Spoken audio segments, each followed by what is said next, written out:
I don't know how much time it takes or what kind of metrics are needed in order for something. Somebody's rusty. Somebody's rusty, apologies. I don't know how much time or how many metrics it takes in order for something to be considered a renaissance. However, and since 2015, there has been whiskey made in Glasgow once again, and I know a lot of you'll say, "But Roy, there was whiskey made in and around Glasgow before that, and there's always been Glasgow whiskey." Yeah, I know, but it's actually, and I think it is something of a renaissance. I'll put the case forward with you tonight. And we're going to go through a number of whiskies tonight, but towards the end of tonight, it's going to culminate in me opening a really, really special bottle. One that I was really, really glad to pick up this week. So glad, in fact, that it completely changed the topic for this week's vPub. And that is Glasgow's 10-year-old. Glasgow Distillery just released their first 10-year-old this week. Listen, this is very small outturn here, 230 bottles from a single cask. Very lucky to get my hands on this.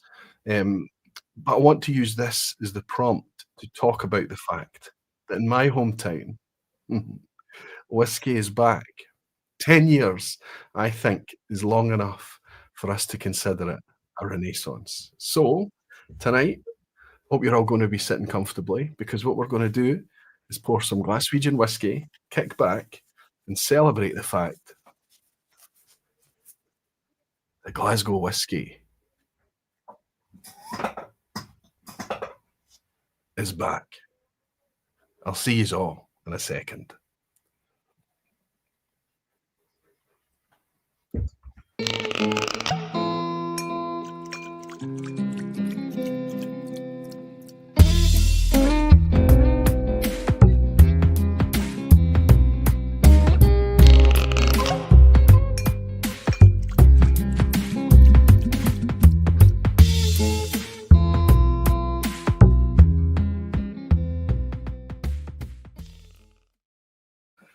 Hello, whiskey folk. Hello, everyone. Hope you're all doing very, very well. Thank you very much for letting me have a wee week off last week.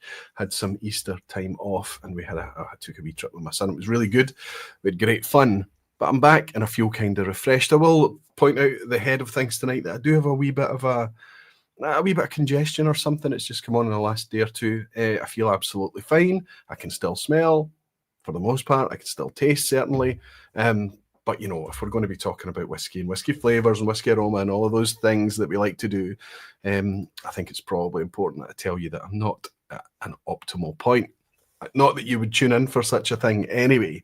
Hopefully, this isn't too niche a topic for everyone. This is really quite self-indulgent because I'm a wee bit excited that in my city, the city that I call home, has whiskey making back in place. There's only two distilleries, really. There's only one really within the city limits. There's only two within Glasgow itself right now in terms of malt whiskey production. We've got a third distillery there and a grain complex. We can talk about that a wee bit later too. And then there are distilleries in the greater Glasgow area and things that have been there for much longer, obviously. But I think what's really nice is when we consider, historically speaking, Glasgow's relevance in whiskey's story. I think it's really nice to have whiskey back available to us, available to everyone for the most part, because it's been made again. It's been made today. We've got contemporary, modern Glasgow whiskey.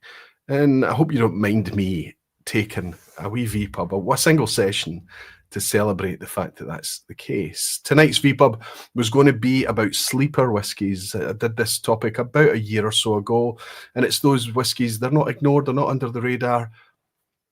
Well, they kind of are, but they're sitting there just waiting to be discovered. And sometimes they need a wee bit of a light shone on them, a wee bit of an extra lift, a wee bit of a kind of evangelizing for them in order for people to understand that these things exist. But one or two of the whiskies in the lineup fitted the theme tonight. So it made me decide, no, I could pull in another couple of whiskies here and just dedicate a wee vPub session to Glaswegian Whisky and try and just celebrate the fact that it's a thing once more. Hope that's okay with you. Hope it suits everyone. I'm very, very glad to have you here, regardless of what the topic is. I sometimes get the impression that you guys don't really mind what the topic is for the most part, and you'd happy just to come along for a bit of kind of whiskey downtime on a Thursday night, raising a dram, perhaps if you're joining it here live, or hanging out and relaxing if you're picking it up on the replay. Whatever is your preference, I'm very, very grateful to have you all here. Welcome, everyone. Cheers to you all. Last week's rest was very much needed. I enjoyed it.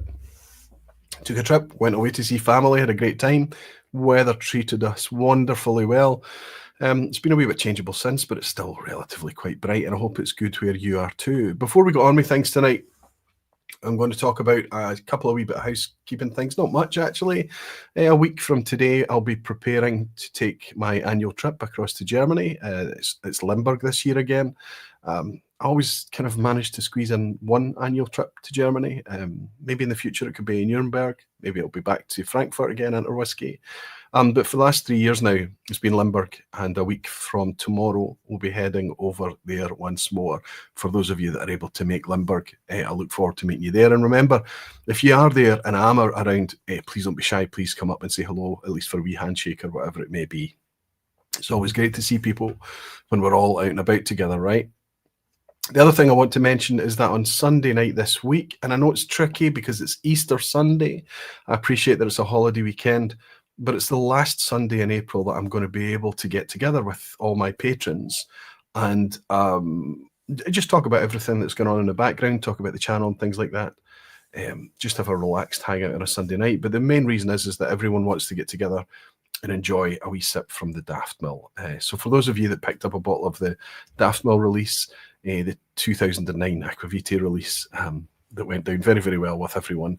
But I'm kind of looking forward to just kind of having like dozens and dozens and dozens of us from wherever we may be in the world, just kind of uncorking it or opening it together and pouring a dram and having a wee session. And it's going out, a vPub lock-in live, going out to all patrons on Sunday night. My patrons know how to get hold of the details for that. They get a notification through Patreon. And other than that, we can just get on with talking about Glasgow whiskey, but only after I do what we always do and hop in to welcome some of you beautiful whiskey folk and dedicated barflies. How are we all?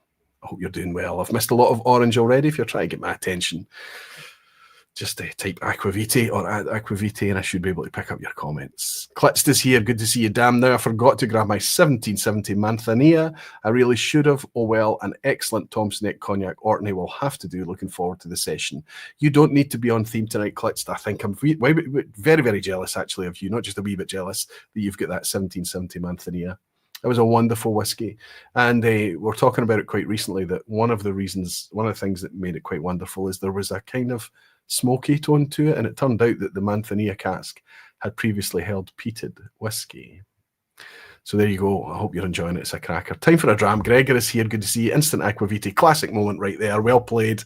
with the wee cone head. Yes. Very, very iconic thing of Glasgow. I might come into the discussion a wee bit later tonight what that's all about. Gav's Drams is here. Gav, good to see you over in Edinburgh, buddy. Saying hello. Hope you had a nice break with the family. Lick your hat. Cheers, buddy. Cheers, Gav. And Hellswood is saying, evening, Roy. Hope you had a good break and happy Easter, Aquavitae. Nice hat. Max Kreitner is saying, good evening, buddy. So great to have you back. I hope you were able to relax. I was, buddy, and I noticed when I was building up tonight as well, Hellswood was in here, Frank Peathead was in here, Major Nut was in, all of you just kind of hanging out, a good 20 minutes, half an hour before we got things going. And I need to always kind of remind everyone just how reassuring that is, because there's always this idea that I'm just going to hop up in the chair here one week and I'll just be talking to myself. But no, it's brilliant to have you every week. And it's nice to have you, Max. I hope you and Christina are well. Jimmy Jazz is here. Jimmy Jazz from the Northeast US. He's saying, we need a new traffic cone emoji, Aquavitae. Good evening. That would be a nice one, actually.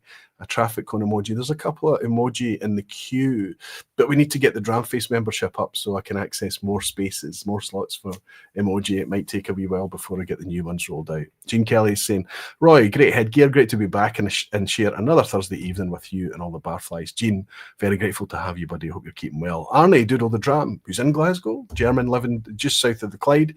He's saying, this is more like it. Watching the vPub from way too hot Germany today. Oh, but he's actually at home. And it gives me a really homely feeling. Great to see you. Great to be back, you wonderful barflies. Let's talk Glasgow. Ryan Sutherland, good to see you. Ryan, he's saying everyone, and hello, Roy Aquaviti. Hope you're good. I'm doing well, buddy, and I hope you're good as well. So much happening right up in the very, very north coast where Ryan is. So Ryan's at 8 Doors Distillery. But I've just lost the name of Graham Fraser posted in Aquaviti Barflies.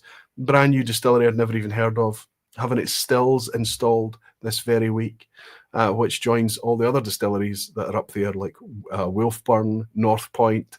You might remember 2 weeks ago we talked about all the really, really small distilleries, of which I've mentioned a couple there. It's going to be inevitable that from Sutherland all the way up along the north coast, before you start that the North Coast 500 route, it's going to be a whiskey mecca before too long. Ryan, I would like to talk to you about that. Is that something that you see in the future? Whiskey Weekend Dram High Roy, Aquaviti Deanston in the glass, close enough to Glasgow. Later, a peated Glasgow whiskey. I think Deanston absolutely is close enough. We won't be talking about it tonight. There's enough closer to Glasgow without us reaching out up into the Southern Highlands, Deanston, of course, to Doon. But I think it's a perfectly fitting on-theme dram to pour, and it's very commutable from Glasgow, let's say. I hope you enjoy the peated Glasgow when you get it in the glass too. Mike Malazes is saying, good evening, Roy. I'm lucky enough to have a Glasgow Distillery releases in my collection, and I'm looking forward to dramming along. So specifically from Glasgow Distillery to Magic, Mike, it's excellent to have you in. Peter is saying, evening, barman. Good to see you back in the saddle. It's good to be back here, Frank, as well. I suppose it's a good thing if I was only away 1 week, but it felt like longer. I kind of half hope it felt a wee bit longer for you guys too. I hope you missed the vPub when it's not here. Multi-mission, even all Roy, Aquaviti, glad to finally catch you all live again. That's Menno in Belgium. Thanks, buddy. Thanks to you. And Pedro is celebrating being a member of the Barflies for 24 months, 2 years as a Barfly. Time flies. It does indeed, Pedro. Pedro from Brazil. Wonderful to have you in, buddy. I hope you and your pals over there are keeping well. Mr. Casper has just joined the Barflies. Thank you very much for your support, Mr. Casper. That might be the first time I've welcomed you here, and it's good to welcome you as a Barfly too. So Pedro, Mr. Casper, James DeGiulio, Alistair Gray, the others that are celebrating their Barfly membership, what they're doing is they're keeping all of the YouTube content, all of the Aquaviti content that I put out there completely ad-free. Because of your membership support, I never need to do an ad revenue share with Google. I switch that off. Nobody sits through ads. I hate ads. I hate them. I dislike ads. And we keep it nice and clean. And thanks to your support, I'm earning more now from Barflies than I would ever earn for Google ad revenue. There might be some old videos out there that still need to be toggled off, but I'll get to it. James DeGiulio is saying officially 36 months now. Cheers to you, James. Thank you for your support, buddy. And Alistair Gray is celebrating 61 months. Nay, Glasgow 10 here yet. The original cask strength will do nicely. Okay, so maybe you've managed to get a bottle, but they've just not shipped it out to you yet. That would be a wee shame, but that's okay because it's going to be waiting there for you. Cheers, Alistair. Cheers, James. Cheers, Mr. Casper and Pedro in Brazil. Cheers to you all. Evening, Roy, says Helen. Hope you had a good break and a happy Easter. I did, and I hope you and Andy are doing quite well too. I wonder how Andy's football's getting on. I never caught what it was. Okay, we'll not mention it. I hope you're both doing well regardless. Good to have you in as always, Helen. Highland Hamish is saying greetings from Inverness. Seb from Glasgow did a great tasting at Woodwinter's in Inverness 2 weeks ago. Superb lineup. Fantastic, no doubt. Hamish, it would have been all his own Glasgow whiskies as well.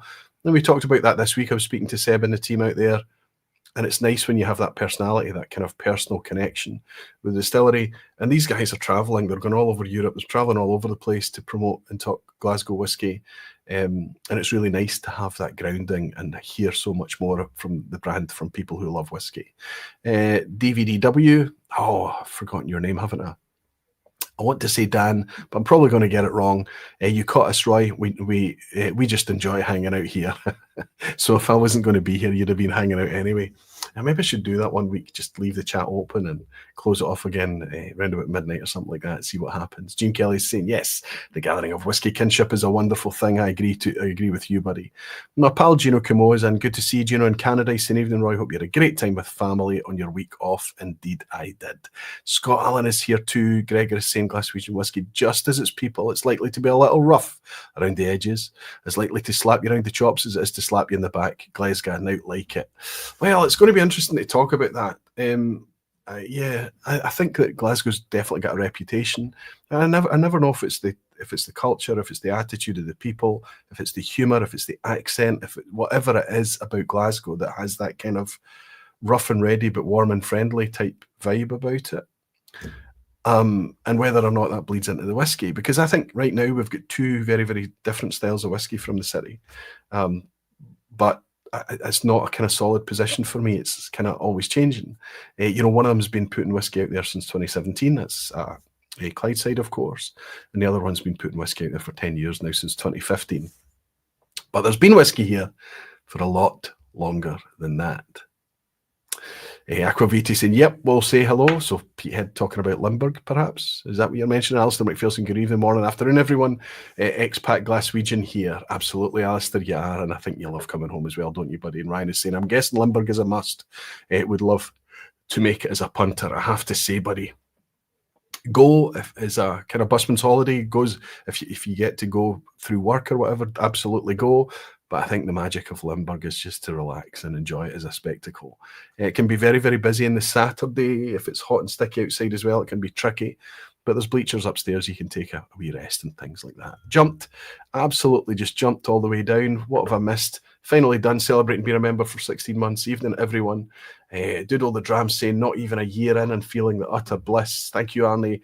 And Whiskey Liberation Front. That's my pal Lee from down in Wiltshire. I was just down in your neck of the woods. He's saying, evening, Roy, 5 years of watching the vPub has flown by. Finally done. Thank you, buddy. Arnie and Lee J, thank you very much for your barfly support. Cheers to you all. And just as that's a wee bit annoying, it always jumps at a critical moment. But he's in. Jimmy Legg is here. He's saying, we spent 90% of our time in Glasgow when we were in Scotland. We love it, and we make it even crazier. You absolutely do. You and Angie both. Wonderful to have you in tonight, Jimmy. I hope you're both well. And Mr. Casper is saying, do you have any J.G. Thomson on the shelf? Loving the Rich Batch 2. Do you know what? I think I have to maybe admit that J.G. Thomson is a brand that I have not purchased. I'm familiar with it. I'm familiar with quite a lot of the releases through festivals, through SNWS, things like that. But no, I don't have any, Mr. Casper. It's good for you to share that with the community that you're enjoying Rich Batch 2. Hopefully not too expensive as well. Island Hopper Stuart is in. Good to see you, Stuart. How you doing? He said, I'm here waiting for the next exploding light bulb. I wonder how many years ago that was.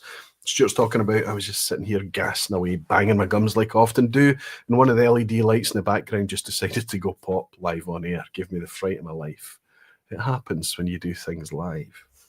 Talking of doing things live, welcome everyone in the glass tonight. I've got some, I think it's a stretch to call it Glasgow whiskey, but it's the reason that I am into whiskey today. It's the distillery that was local enough in order for me to take a work colleague to visit way back in 2005.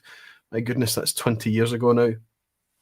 And I took him there to sate his desire to visit a distillery as a visit an Italian who loved malt whiskey. He wanted to go and see one. And just by pure coincidence, Glengoyne, and specifically the 21-year-old, was his favourite whiskey at that time. He was really happy to be able to go there. And I went along to Glengoyne not expecting too much, as someone who did not like whiskey. And it changed everything. Of course it did. I was the driver that day. I couldn't fully partake, but I had enough in order for me to realise that what was in the glass was nothing like I understood whiskey to be. You know, everyone in the room that was talking all of this nonsense about aroma and about flavour and about texture and about how pure everything is, how it's made and how it's so tightly controlled. There wasn't nonsense. It wasn't smoke and mirrors. It was a genuine thing. A lot of the people around kind of the Glasgow whiskey scene end up working at Glengoyne, just north of Glasgow. It's not that far a commute. It's certainly achievable for you to be able to visit on a day trip while you're here in Glasgow. But back then in 2005, I had a choice of maybe two places to go. I could have gone up to visit Glengoyne, and round about 2005, 2006, I think Auchentoshan had opened its visitor centre back then too. So we could have gone west of the city, out towards West Clyde Bankway, out towards Erskine Bridge, and visited Auchentoshan out there in the west too. But I chose to go to Glengoyne, and you could argue that trip, that day, changed my life trajectory. It changed my relationship with alcohol. Eventually, years and years and years later, it would change my career path, which is very odd, even to admit to myself. But nevertheless, it happened. And it's just kind of one of all those forks in the road that come along. And for whatever reason, you go a certain direction and you wonder if you hadn't done that, how things would have worked out. Glengoyne was fairly critical to my entire whiskey journey. I'm pretty confident I might have discovered it at some point through someone, I hope. But it happened to be through a visit in Italian, Luca. I always raise a glass to Luca. And Glengoyne. For me, for a long time, anyone coming to visit me in Glasgow, if we wanted to do a whiskey thing, that's what we would do. I would often be the driver. Occasionally, we would take the train up to Milngavie and then take the bus. You can take the bus all the way from Glasgow. You can be extravagant and take a taxi all the way up there, but it's expensive, especially when you have to get that taxi back home again. And one time I even walked to Glengoyne. It's possible to walk. I don't imagine that you're going to plan to do it in one day. But yeah, it's the first stage of the West Highland Way as well. So you can walk to Glengoyne too. So I've been to Glengoyne many times. There has never been a time in my whiskey journey that I'm aware of that there's never been a bottle, at least one bottle of Glengoyne sitting on the shelf. But the one I'm going to share with you tonight is a slightly different take on Glengoyne. Glengoyne is not often available from independent bottlers. It's usually only official bottlings that we recognise that we can get a hold of Glengoyne. Starts at a 10-year-old. There is a non-age stated legacy as well. There's various other age statements all the way up to really quite high healthy age statements. But what we tend to find is that as soon as there's a decent age statement on Glengoyne, it gets expensive. It gets very expensive. For us and our attitude in our community, we often feel that Glengoyne is very much about positioning rather than charging what they need in order to be competitive and things. They're kind of semi trying to position themselves as a luxury brand. Like that's, as is their prerogative. Whiskey is a luxury product, let's face it. But it means that a lot of the things that we used to enjoy back in the day, I used to be able to pick up Glengoyne's 21-year-old for 50 odd pounds. For my 40th, I remember a bottle was gifted to me.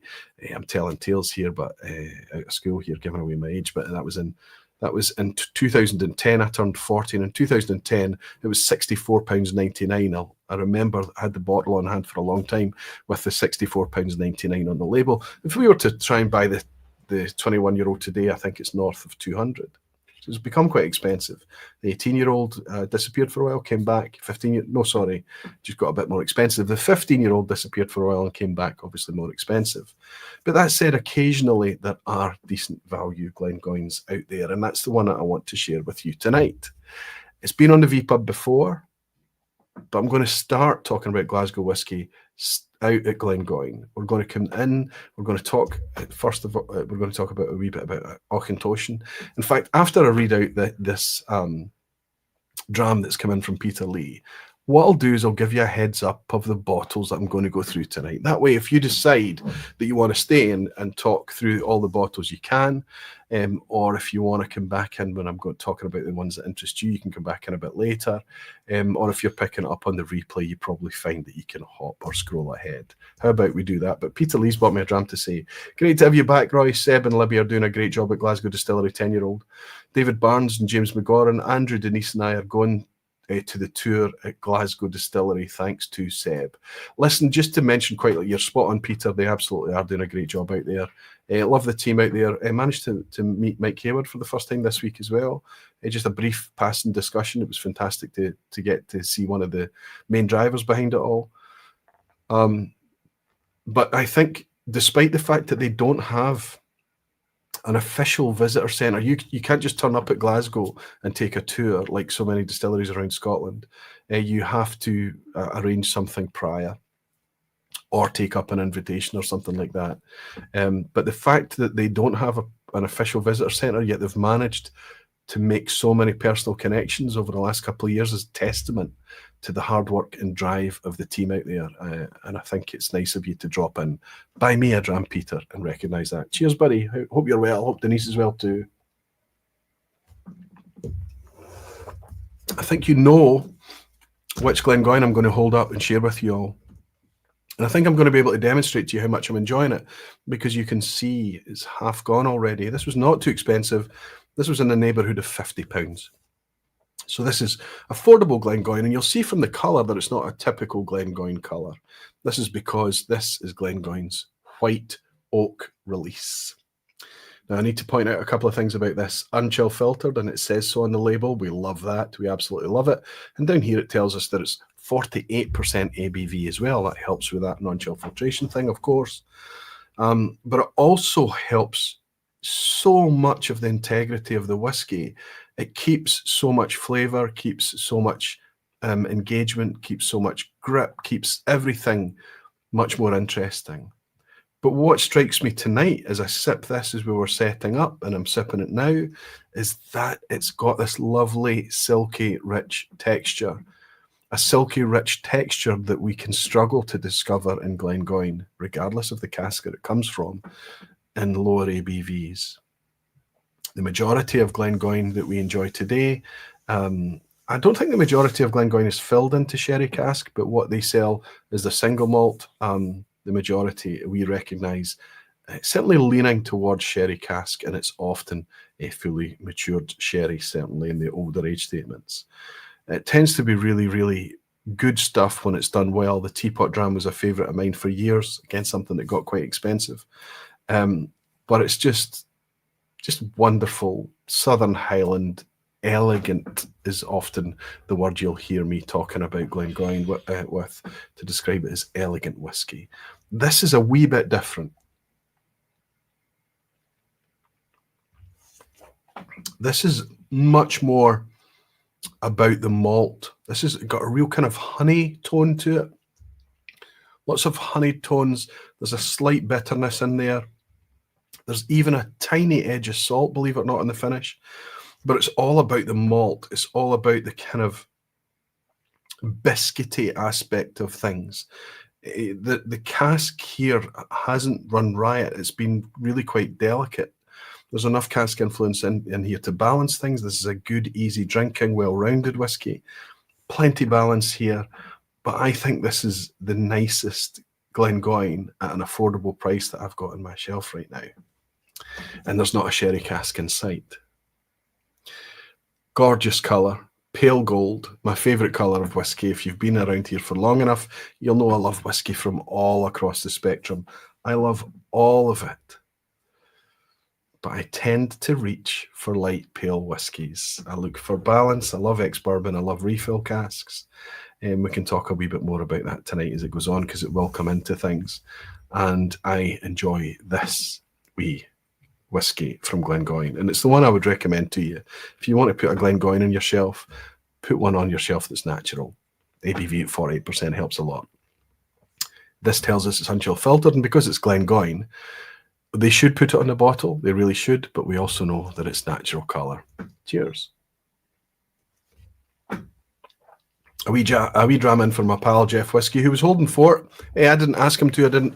It was just short notice for me to take the break. Last time around, I didn't reach out to anyone to do a pop-up session, but I was delighted to see that Jeff stepped in last week in order to give everyone safe harbour on Thursday night last week, and it's good to see him hosting a wee session to celebrate 3K as well. Congratulations, Jeff Whisky buddy, and thanks for opening up the pub doors last week. I hope you enjoyed yourself.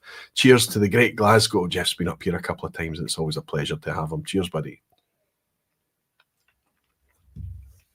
Glasgow once, Edinburgh once. Bob Sander is saying, I just poured a white oak and agree it's delicate and Moorish. I've got a Glasgow 1770 no-nonsense whiskey PX alongside for later. I've got one of those on the shelf too. The no-nonsense whiskey one. In fact, I've got a whole pile of Glasgow whiskies here, and that's not for tonight's vPub. That's because Glasgow Distillery 1770 brand is my producer of 2025. That's why all of the whiskey's been pulled out of where it normally sits on the shelf, and it's sitting over my shoulder here behind me. There's another bottle to join that a wee bit later tonight, as I've already showed you earlier. Desperate to uncork this one. Desperate to celebrate 10 years.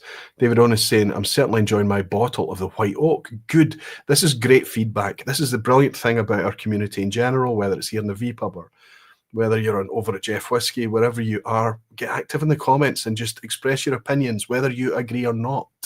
It's super valuable to people that come along after you to see the exchange and to see the opinions building. What we see is that when lots of people agree on the same thing, it's not hype. We're not hyping things up. Hype is when things are artificially elevated. What you see there is consensus. And that's reassuring to people when they're spending a lot of money on bottles of malt whiskey, isn't it? Anyway, Glengoyne remains something that's close to my heart. It's a distillery. It's idyllic. It's beautiful. The whitewashed cottage-style distillery right on the Highland line there. It is, technically speaking, a Southern Highland distillery. You know, its warehouses are famously in the lowlands.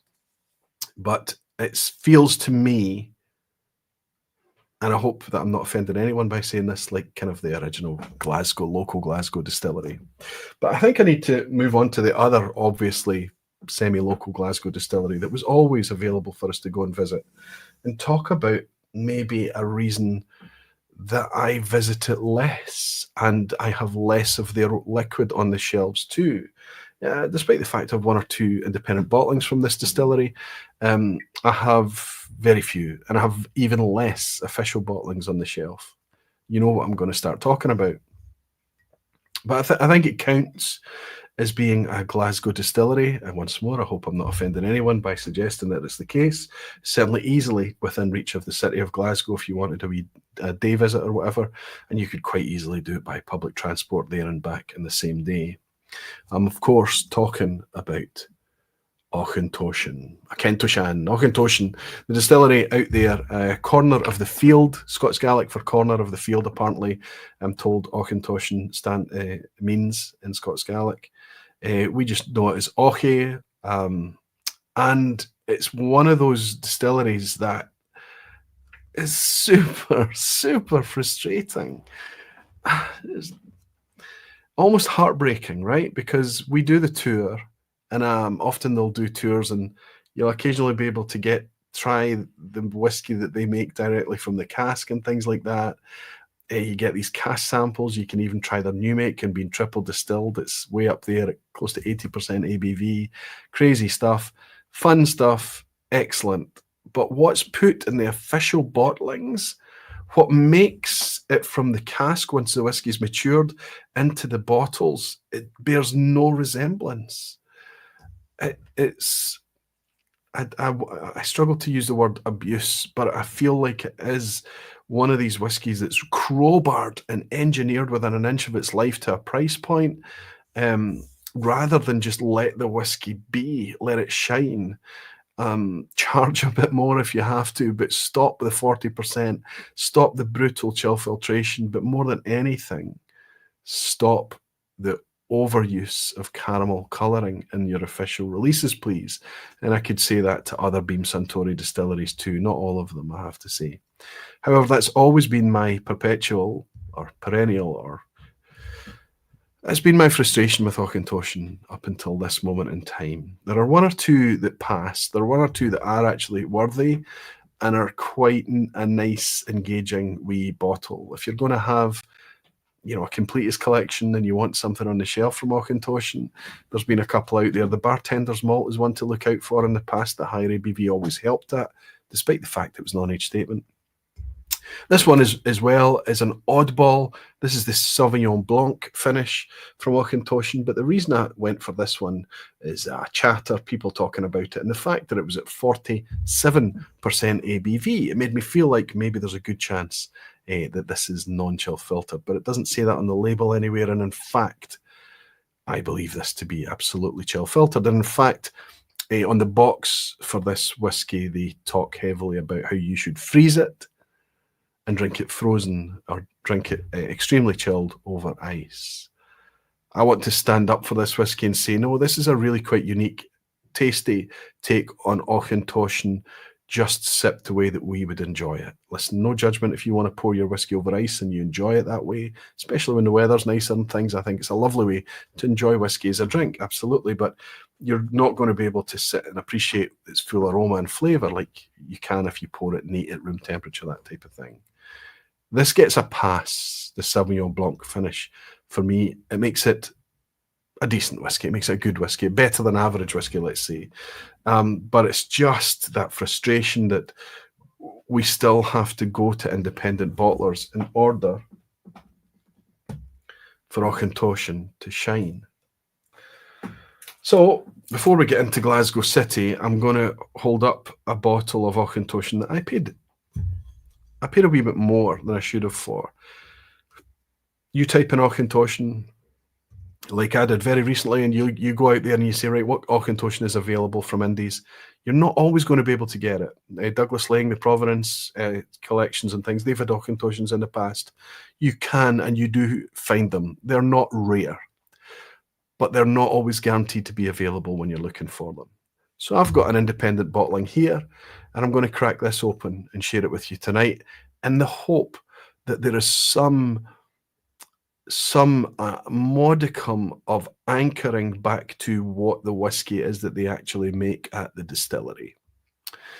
Let's see. Jimmy Legg is saying you'll drive by Auchentoshan on the bus to Campbelltown. That was close enough for me. Yeah, depending on where you go from. If you come from Glasgow, drive along the M8, go over the Erskine Bridge, you can look down almost towards it. But if you're coming in on the North Road towards Great Western Road, trying to remember, is it the A82? You're going to pass directly past Auchentoshan. It's not particularly remote or out of the way. It's pretty, you can get to it. Pedro is saying, visited Auchentoshan last year and it was better than expected. Agree with you though, Aquavite. It's abused in the same way as Bamore. I think we both agree, Pedro. It's just heartbreaking what's happening there. And Mr. Casper is saying, Aquavite, I worked in whiskey for 15 years before falling in love with the stuff. And it took leaving a company that chill filtered and ruined excellent whiskey to realise that. Mr. Casper, you're welcome here. Listen, I think that I don't know what it's going to take for these producers to realise that there's a place for treating whiskey that way, but there's far too much of it going on, and we need to reclaim, we need to keep ranting. I get accused of soapboxing regularly, repetitive language about not abusing the whiskey. But I always caveat it with the fact I'm talking specifically about malt whiskey. I'm not talking about blends. I'm not talking about grain whiskey. I'm speaking specifically about malt. Malt does not want to be treated like that. And the reason that you're having to do these things like filtering is because you want to put it out at low ABV. It doesn't like that. And colouring is because it wants to be left probably a wee bit longer or treated to better casks, whatever it may be. I would like pale whiskies to be celebrated too, as long as they're natural. Very happy to celebrate pale whiskies. But it's good to have that insight there. A lot of people who work in the industry, who work with whiskey, either in its production, its promotion, it's moving it around the place, blending, whatever it may be, a lot of them are ambivalent about these things. We know as whiskey botherers that they really make a big difference. Auchentoshan needs to do a Fetter Cairn, Aquavite, says Helen. Absolutely. Look at the difference that Fetter Cairn have made. And they've still got low ABV things out there for mass market, but they've got some of those warehouse releases, the 16-year-old being natural today, wonderful turnaround, wonderful, tropical, delightful whiskey. Belgium has the Toshan Men. Of course, Whiskey Weekend Dram, you're talking about Mark Dermull there. And he says, Mark Dermull, Aquavite, also making YouTube reviews. That's right. But he's spreading his net much wider, right? He's not just completely all about Auchentoshan. And I think that even Mark would struggle to beat the drum for Auchentoshan in its modern form. Gordon Burniston, good to see you, Gordon. He says, was in the blending room when the bartenders decided upon the recipe for the first two bartenders malt Aquavite. Never ended up tasting either, unfortunately. New Malt Order was the name of the project. I remember that. That was quite a few years ago. And I remember they used a couple of the Glasgow folk from around, specifically around Glasgow, in order to develop those whiskies and get their input too. Alistair McPhail is saying, when I type Auchentoshan in my browser, it asks, are you sure? See what... I get quite defensive because it's one of my local distilleries and I don't want it to be spoken about like that. But it's facts. Jimmy Legg is saying, as always, very little bad malt whiskey comes out of casks in Scotland. It's what happens after that makes us sad. I think there's a lot of truth to be said in that, Jimmy. Anyway, I've got a bottle of Auchentoshan here. This is an independent bottling of Auchentoshan to share with you tonight, and I'm looking forward to this. It's not typically the type of whiskey I would reach for. If I was wanting an Auchentoshan, and if I could have chosen it, and if there was another one out there that was from ex-bourbon, of course, maybe refill, I would have reached for that. But it looks like that these are two X. I'm going to have to get my phone. Can you see how tiny the text is on this? Can you? It says sherry, but something something, and it's not because it's French or anything, because this is a La Maison Deux bottling. So this is done for La Maison Deux in France. But if I get the magnifier up here, I can maybe make out what that white on, and I defy anyone to be able to read that. It says sherry, but first use recask. There's a terminology that I've not come across before. Okay, let's just assume that it's a refill sherry. It's actually 2 casks that's put a small batch together. This is a 13-year-old Auchentoshan, part of the artist collective from La Maison Deux Whisky. Quite a striking label here. And don't be thinking, I don't think it's quite as dark as it seems. You might be able to see that it's actually in dark glass. It's in smoked glass. But being from refill sherry, it's probably going to have a slightly darker colour. But let's get it open. And see what independent Auchentoshan has in store for us, if the official stuff is going to struggle to keep our attention. Good. Nice pop to start. Oh my goodness, it is dark. Oh, okay. First use casks. I'm now going to suggest that's first fill sherry. Look at the colour of it. It's very, very dark. Only a tiny pour in there. Maybe 15 mils. But yet completely dark. Getting on for almost as dark as Coca-Cola. A wee bit of, I think I'll leave it for a second. There's a wee bit of a kind of doughy plasticine, ever so slightly solventy note there, just just straight out the bottle. Lots of sherry notes and things behind it, but we'll just let it breathe for a wee second there. I'll always caveat these uncorking vPubs that I do, especially when I'm a wee bit congested. It's not a whiskey review. You always have to kind of give the bottle a wee bit of time, a wee bit of air, the whiskey a wee bit of time. A couple of drams, then you can kind of work out and get your head around it a wee bit better. First approach, the whiskey can often show a wee bit differently. Clutch is saying I had a bottle of Indy Lechic 8-year-old refill, almost a white wine colour, and that was one of the best I've ever had from the distillery. My best example of colour not being everything. I think it just takes a wee bit of experience and a wee bit of reassurance from having pale whiskies that are just so delicious. Fantastic to hear that, Clutch. Bob Sander is saying, surely if Jura can do it with their Perspectives bottling, Auchentoshan can do it. Hats off to Jura. Perspectives #1. Higher ABV whiskey, fully natural, states so on the label, I suspect. The same people that are behind the turnaround at White & Mackay's Fetter Cairn are behind that new direction at Jura. I hope it's a success.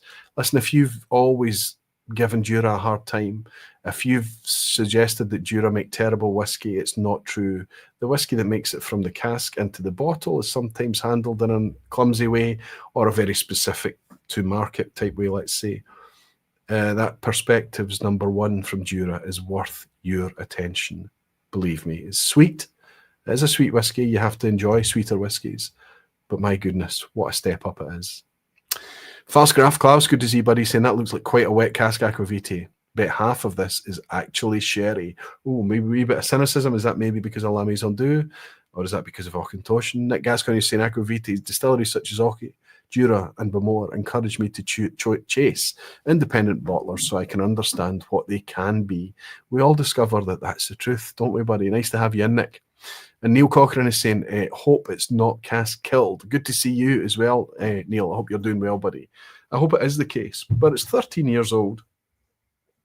So it's been in there a wee while. You hope that somebody at the helm has got some idea of not letting the oak dominate too much.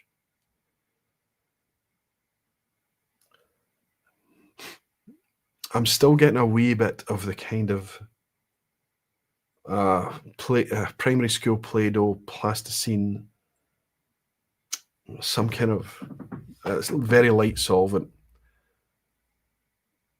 But beyond that, I'm getting some sweetness and some nuttiness, less spice.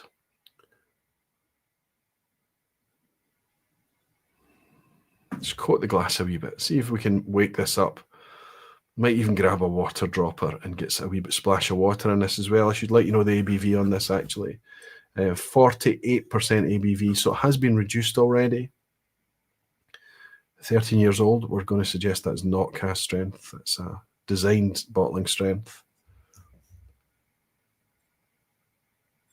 A wee bit jam, but there's not much spice here. Kind of leaning much more towards American oak, sweeter sherry. It's actually a wee bit quiet. I wonder if it just needs a bit more time to open up, to waken up a bit. I feel like it's a wee shame. We'll have a couple of sips neat, and then we'll throw a wee bit of water and see if we can do anything with it. Cheers, everyone.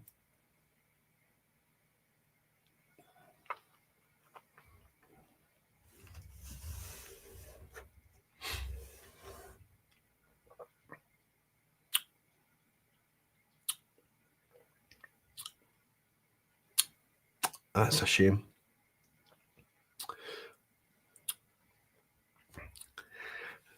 I'm saying that's a shame, not because of the whiskey. It's a shame for Auchentoshan.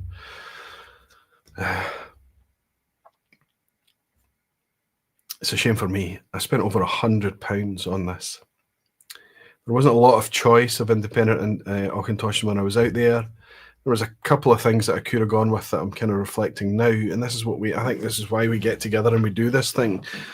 I have to make this clear. This is just the neck pour of this whiskey, but it's not worth that money. My goodness. You could buy two very, very good signatory vintage 100 proof, 57.1, you'd get higher ABV, you'd get much more definition and detail and contrast in the sherry from Signatory's 100 proof. You could buy a couple of the exceptional casks from Signatory's 100 proof for the same price I paid for this Auchentoshan. Let's have another wee sip.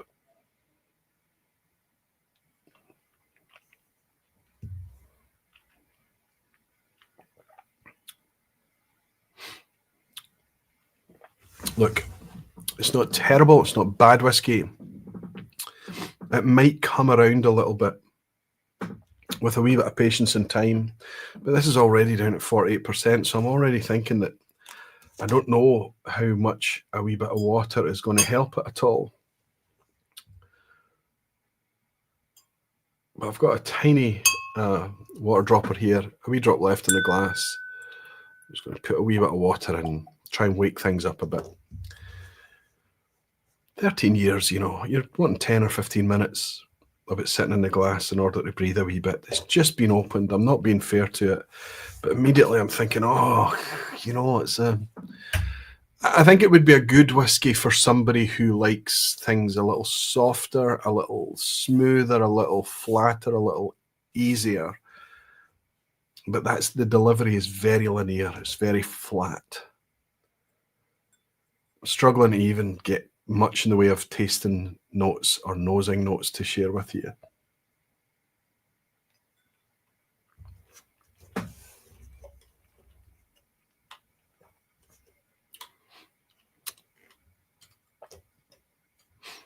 There's quite a lot of char type notes.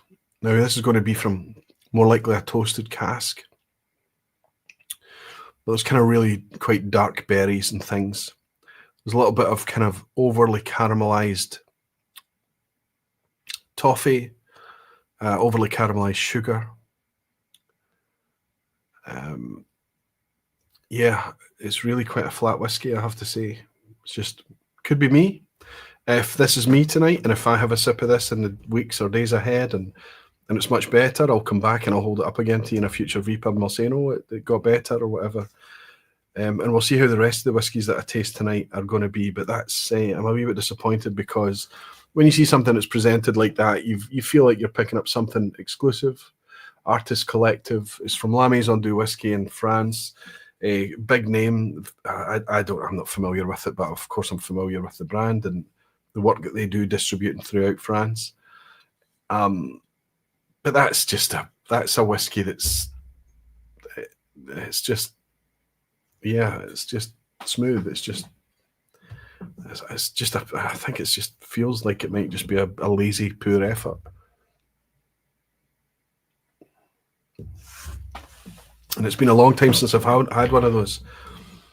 So with sherry, you're kind of looking for some nice red fruit. You want a wee bit of spice. You're looking for some maybe tobacco. You're looking for some of the richer notes in here. This just tastes just flat. Really, really poor. I should stop because I'm starting to get a wee bit annoyed at it. Look, it happens. I would suggest to you that based on tonight, if you were thinking about flirting with an Auchentoshan, and if you were a completist and you wanted one on the shelf, I'm now going back to suggest to you that if you're able to pick this up for somewhere in the neighbourhood of £50, the Sauvignon Blanc official one, it's much brighter and fresher. There's a really nice kind of lemon zesty peak of acidity in that Sauvignon Blanc one as well. There's a nice kind of blast of acidic freshness and sharpness to it as well. It makes it a decent wee interesting sipper. Certainly a better prospect than that sherry cask I've just opened, which is a bloody shame. Somebody's given out lots of Aquavitae memberships. Thank you very much. Who's been generous tonight? Stevie O, good to see you, buddy. I hope you're keeping well, Stevie O. Good guy, been very generous with all of you, and he's just amped the Aquavitae Barfly membership support by 20 memberships. Stevie, very generous of you. Thank you very much, my friend. I'll go back to my original dram of Glengoyne and say cheers to you. Then you taste that and you realise that your palate's not off, can't be off that bad because that tastes lovely, the Glengoyne. Graham Fraser is saying, before the pandemic, I did the Auchentoshan tour and warehouse tasting, just me. They lined up 9 bottles, and the only one I liked was drawn from a single cask. Last bought. It's amazing that it's not only one person, is it, Graham? There's a bit of consensus that's happening. You can buy a signatory Symington's Choice, even for that price, Aquavitae. Jimmy Legg is saying, have you had an Auchentoshan Valanche? That was good whiskey. Yeah. Do you know, I remember trying one at an airport once, which was the Blood Oak, that I quite liked as well. Just because of how extreme it was. It was almost like a Spinal Tap whiskey where it was all turned up. A wee bit too low in the ABV, if I remember well, but I think the Valanche was higher ABV, Jimmy, wasn't it? Simone in New Zealand is saying, haven't tried any Auchentoshan and still not tempted to try it. I have to say, I understand, Simone, and when I find an Auchentoshan that I can truly evangelise about, I'll shout about it loudly because it's a Glasgow whiskey for me. All right, let's get on. Let's see if we can't get things a wee bit better. Although I'm not particularly optimistic about the next one. Let me explain. A few weeks ago, I did a single grain whiskey topic on the vPub, and I knew before I did it that it would be one of the quietest vPubs, but in the end it wasn't too bad. You know, it was a bit like tonight. We had a decent turnout and a few people engaged with it, and a lot of you got on board, and I got the feedback that people are starting to work out that single grain whiskies can be delicious, especially if we're of the mind that occasionally we want a wee step change. We want a malternative is the common theme. You know, we're our palate's a wee bit saturated, or we're a wee bit whiskied out. But we want a nice wee comforting dram for the sofa, or we're out with friends or whatever it may be. So we go to a rum, or we go to a mezcal, or we pick up something that's different. But for a lot of us, I think it should be the fact that maybe what we should do is pick up an occasional wee sweet single grain for a step change, a lane change, or whatever. Maybe that vPub did okay. I certainly enjoyed it because of the sheer amount of very, very mature liquids you can buy for affordable money. I shared with you one 34-year-old that I'd paid £90 for, if my memory serves right, on that night. But go back and have a look at that if you would like. One of my favourite vPubs of the year so far, in fact, probably the favourite, was the blended whiskey vPub. the blends that I uncovered that night that I was drinking myself have become difficult to reach past in this room. They're wonderful whiskies. Johnny Walker 200th anniversary, the Perpetuity from Leith, Port Leith Distillery is fantastic. Living Soul's 15-year-old, even the Ardrey, Ichiro's Malt and Grain. What's the other one? The one I really loved. Listen, all of the ones on that blended session turned out to be fantastic whiskies. What a discovery. And again, I've got the same feedback from you folks as well, that you're quite happy to have a wee lane change into enjoying some blends in the future as well, or in the present, and more open to it in the future too. That's great to hear. However, there are some blends out there that are priced just a wee bit out of reach, far too expensive. And I've also discovered that to be the case with the only Glaswegian grain distillery. I'm talking about Strathclyde. Strathclyde has been pretty much the only Glasgow whisky distillery that has been continually in production. It's just south of the River Clyde. It's a big, massive, nondescript a complex down there. It looks every bit a factory, a plant, but it's been making a bunch of grain whisky there for years, and I would imagine that most of it goes into things like Ballantines and associated blends. This is you can probably see if I hold that up to the camera, this has got a seal on it. This is part of the distillery reserve collection. This is the little 50 cl bottles. Think of it a wee bit like Pernod Ricard's Flora and Fauna, that you can pick up direct from the distilleries. They tend to go out. You can't pick it up direct from Strathclyde Distillery. There's no visitor centre there. Do not try to visit Strathclyde Distillery. But you can pick this up from other Pernod Ricard distilleries. So if you were visiting Aberlour, if you were visiting Glenlivet or places like that, you can pick up these wee 50 cl bottles. They're often, some of them can be expensive, but some of them are not too expensive. For me, this is a 12-year-old. It's at cask strength, it's 62.2%. But for me, this was expensive. Again, this was in the order of 56, 58 pounds, I think I paid, 60 pounds maybe, something like that. Well, I don't understand why Strathclyde is so expensive. And if you try to find slightly more better aged compared to malt whiskey, it's an absolute bargain, of course, because it's grain, but it's one of the more expensive grain whiskies, and I've never really understood why. Anyway, I think the majority of the grain whiskies that I have on the shelf tend to be very, very mature, 20 plus years and above. I've got one or two signatories that are younger. I've got a Port Dundas and a North British that are 14 years, I think. So it's nice to be able to taste, maybe just for perspective, a younger grain. This is from Strathclyde.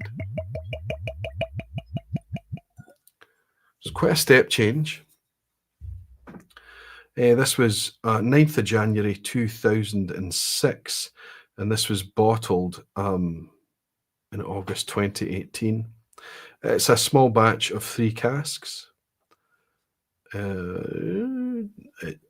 don't think it's going to tell us what the casks are, but being a grain whisky, I think we can safely assume that these are standard barrels, right?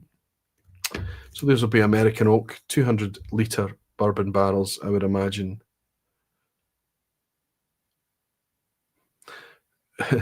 Rare and exceptional whiskies. Well, this has to be exceptional then, because it's not rare. Strathclyde is a huge complex, making millions and millions of litres of whiskey every year.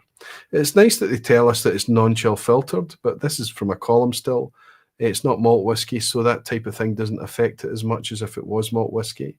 But they put it on the label nonetheless. It's nice of them to do so.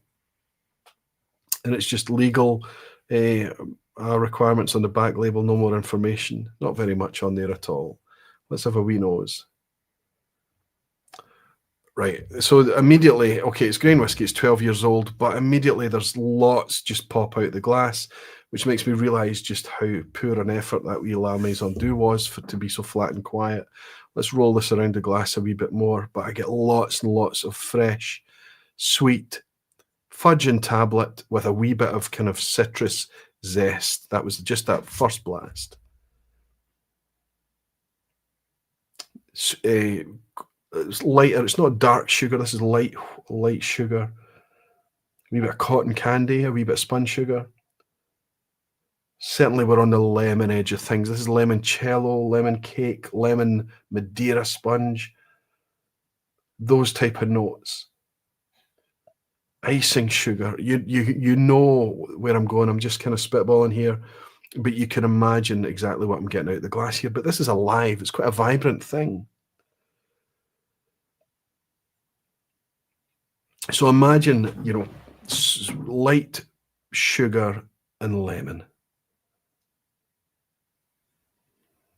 A wee bit of a kind of distant aniseedy fennel clove licorice type thing. Don't know if that would be from wood or the spirit. But this is appealing. There's much more life and vibrance to this. And this is a grain whiskey. 12 years old, 62%. I'm sticking my nose right in there too. I've got some paper floating around in the glass. Must be from the label. Forgive me while I stick my finger in. Always got a napkin just out of sight. Yeah, I don't want a mouthful of paper. Cheers.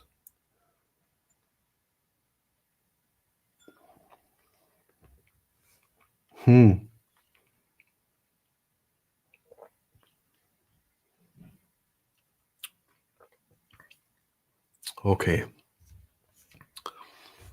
Warm, full, big, buttery arrival. Sweetness is much more in check on the palate. That 60-odd% ABV is really bringing a lot of kind of fire and grip and spice and detail to things.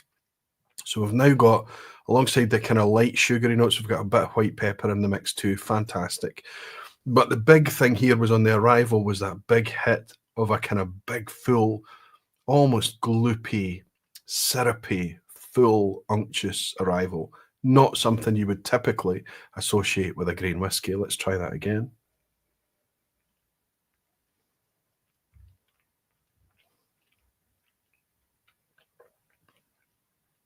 Light, spritzy element to it, like a floral burst.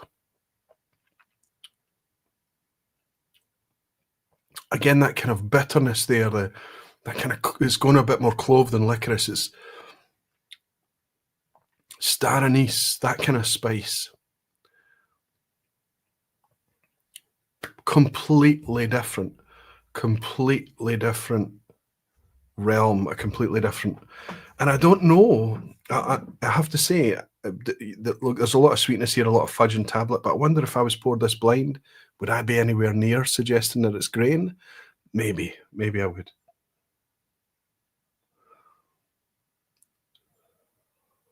But for 56, 58 pounds, I don't even remember how much I paid for this now. But I've suddenly, it's only 50 cl, so we need to remember that too, but I've suddenly got so much more value in the glass. The one I've just opened earlier there, I just feel I'm so deflated that the money that you spend on it, you're hoping for good things, of course, based on reputation, based on the brand, based on the name, you're hoping for good things, and it lets you down. And then a wee kind of humble thing like this, knowing that I'm not expecting much from this, but just to get something interesting from it and think, oh, okay, I'm really quite happy to have that. This is the only Strathclyde I have on the shelf. I was keeping this for the next installment of the single grain vPub, whenever that was going to be. But it's nice to open it tonight because this is a Glasgow whisky.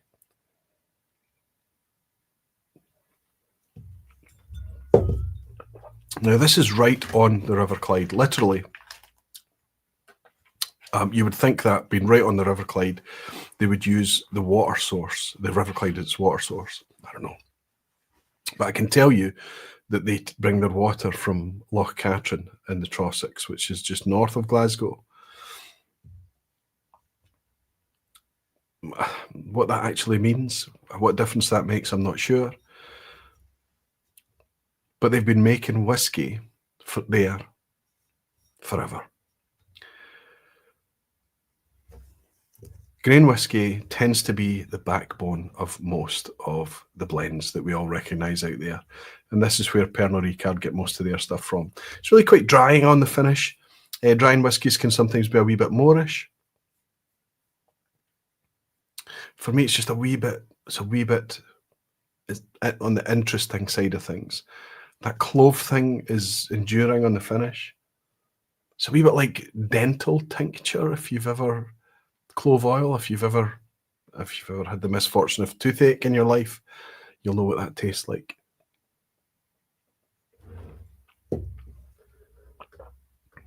But there we go. Neil Cochran saying, met another hockey dad who worked there. Last thing he wanted to talk about was whiskey. Don't think it was just me, honest. I think often, Neil, as well, that I'm speaking about me here. I often find that I've turned into a bit of a whiskey bore. I just love the thing so much. Elsewhere is saying, talking of grains, the recent SMWS G1536 was amazing. Ray Young, very young at 8 years old, but so like the Chardonnay yeast releases, lots of that citrusy Prosecco fizz. So tell me, Grain Distillery 15, would that have been a Loch Lomond grain? I wonder. Distillery G15 SMWS, I'm not familiar. Gordon Burniston saying 20-year-old James Eady Strathclyde Marsala cask released this week with nice old world distillery illustration on the label, £67, piqued my interest. I would have to say that doesn't seem, consider that, it's 20-year-old whiskey for £67. Marsala cask can often be very interesting and good, and it's James Eady, they're not going to put out rubbish. I'd say that would pique my interest too, Gordon. Jimmy Legg is saying wheat and or corn do produce a lot of sweetness. Absolutely.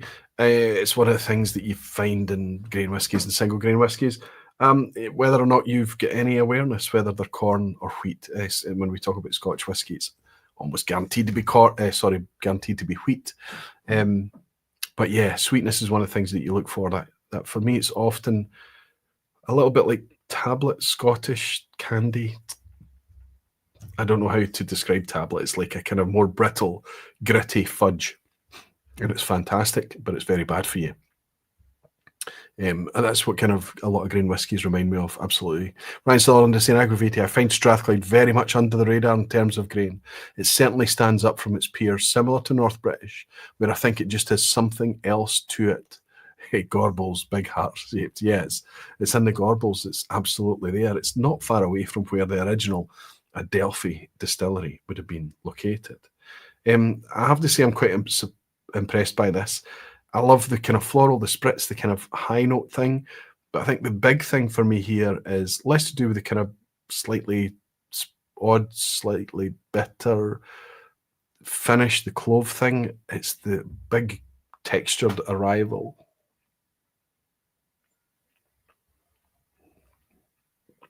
Listen, you can always tell when I'm enjoying a whiskey. When I put away a wee 10 or 15 mils, okay, I didn't pour too much. But when I'm enjoying it, it goes. That's quite a good wee pour. Quite glad to have had that. Quite glad to have had a reason to open it as well. Glasgow Whisky. Arnie Doodle the Drama is saying, trying a German whiskey. My father-in-law was sitting around and he loves it's a Haribo dissolved in tap water with E150. Why? Oh, okay.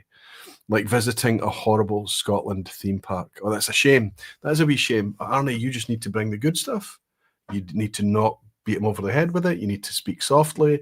You need to just try and not be a whiskey bore like me and just introduce him to the better stuff. You must have enough of it around that you can get some sharing on, buddy. Jimmy Legg is saying, I love whiskey and I can only wish I loved whiskey as much as you. I do love whiskey, Jimmy. I love everything it brings too, including you, big guy. Hellswood is saying G15 is Loch Lomond indeed, Aquaviti. Good. Thanks, Helen. I'm glad you're enjoying it. And I guess that G1536 or whatever it was called is hopefully not going to be too expensive from SMWS as well. So we're about an hour and 10 minutes in, and I want to keep it neat tonight. It's Easter weekend, not just for me, but for all of you guys as well this weekend, as we do have a quiz at the end, but we've got 2 distilleries to visit. And these are the ones that I really want to evangelize about. These are the ones I really want to get behind. These are the ones that I am enjoying. I'm enjoying their coming of age. I'm enjoying their maturity. Okay, maturity is a stretch, but maturity relative to where they were when they first appeared. And they're getting better all the time. And it's not going to be long, I hope, before Glaswegian Whisky with a 10-year age statement is not 230 bottles from a single cask, gone in 20 minutes. It's going to be something that we can all enjoy. That's what I'm looking forward to. It was £50, says Helen, an absolute bargain. That is a bargain. Graham Fraser is saying, does the former Dumbarton Grain Distillery come within Glasgow? Still available from independent bottles at fair prices, and it's a lovely spirit. Yes, Jimmy, absolutely it would, and it does. I covered it on the single grain I should have mentioned earlier, in the single grain vPub we visited Dumbarton. So I chose to go with Strathclyde for obvious reasons tonight. But I would say if we're going to include Auchentoshan and the Glasgow, kind of greater Glasgow whisky group of whisky making, then absolutely we would have to arguably Inverleven and things like that as well. Spot on, Graham. Nice to have you here as always. Ted Brooks has been super generous and gifted 20 Aquavitae memberships out. So that means that we bounce that membership up a wee bit more. We get closer to opening up some extra emoji as well. Wonderful to have you all in here as barflies or otherwise, but it's wonderful to have your support. Thanks very much, Ted. Thanks to you, buddy. So let's get right inside Glasgow now. I think before I'm going to ask you to hold off a wee bit longer before I open this milestone whisky, this 10-year-old from Glasgow Distillery. We'll get torn into this before we get into the quiz at the end tonight. I will share it with you, and I want to talk a wee bit about that specifically before I even open it, actually. But I'll get into another one of my favourite recent distilleries and things, and this would have been absolutely spot on for the sleeper topic that was originally planned for tonight when I came back from the Easter break. And it's a distillery that I just feel like it's ready now to be discovered. It's ready now to be celebrated and talked about. But right now, for whatever reason that I don't fully understand, and it may just be availability, it may just be chatter, word of mouth or whatever, maybe it's just in my group and it's actually been celebrated and enjoyed everywhere. But I just feel it's a wee bit behind. And that is the distillery that's closest to the centre of Glasgow. And it's, of course, Clydeside Distillery. I've got a couple of these unopened. I've got a cask strength. I've got a cask strength opened. I've got a Stog Cross. I've got various other bits and bobs that I've picked up over my visits to Clydeside.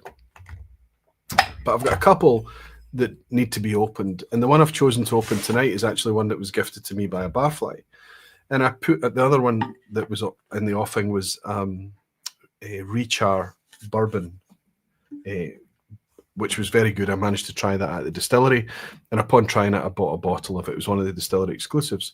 This is also a distillery exclusive, but this was gifted to me by one of you beautiful whiskey folk, one of you barflies. Martin Keenan handed this to me back in January when we met in Glasgow for the Thompson Brothers tasting that we jointly hosted at the Bon Accord. This is a 2018 distillation, bottled in 2025, so it's just shy of 7 years old. Good age on it, 60.2% ABV. This is bottle number 245, so looks like a hand fill at the distillery, but it's ex-bourbon. But then this one has a cognac finish. Now that must be what explains that really, really rich dark colour. When he handed me this, I didn't fully appreciate just how dark this was. It was only when I held it alongside the Rechar bourbon cask that you saw how dark this was. Now, I have to suggest that that's probably down to, it's not the bourbon cask, although bourbon cask can impart really quite dark colours on whiskey. This is likely down to that finishing cask, that cognac cask. So what they're doing here is they've got lots and lots of bourbon stock, maybe, not lots and lots, but they've got sufficient bourbon stock. Then what they're doing is they're trying to add a wee bit of variety in there and seeing what different casks will do to their spirit. And they're sharing it with people through the distillery shop. And that's what they were doing here. Martin obviously tried this and decided that he liked it enough to pick up a bottle and gift it to me. I'm very, very, very fortunate. What I try to do with the gifts that people gift to me is they tend to float around up here or over my shoulder here for a wee while so that people can see the gifts that they've handed to me are very much appreciated.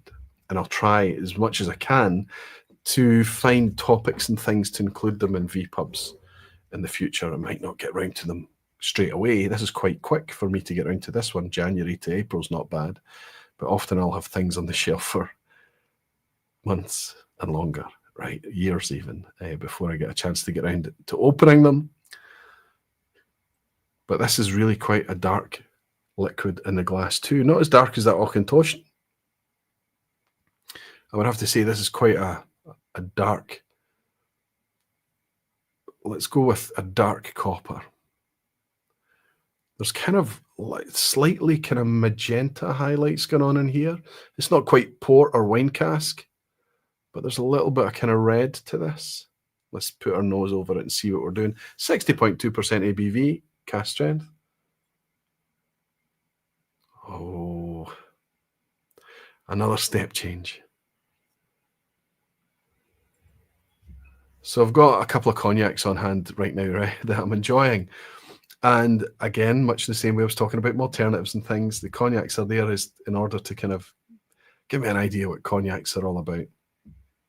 I think I've got an Armagnac on the go as well.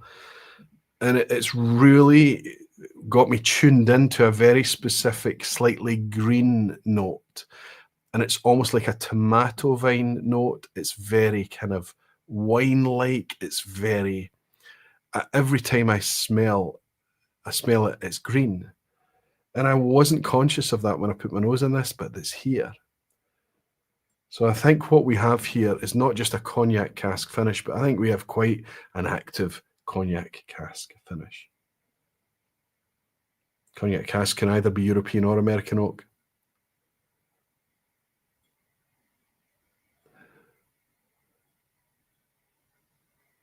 There's a saltiness to this too. Salted peanuts. Wow, completely different. Much more rich than I would have expected. Nutty, warm, gentle spice, soft spice, wood spice. A wee bit of sandalwood, cedarwood, that kind of aromatic, almost like a candle has been made to smell like wood. That kind of aroma. The fruit is stone fruit, but overripe and like green gages, apricots.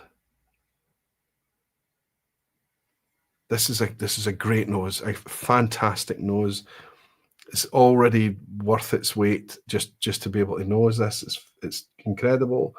Obviously, in contrast to what I've had before tonight as well, I think this is a significant step up. Bear in mind, this is not even 7-year-old whiskey.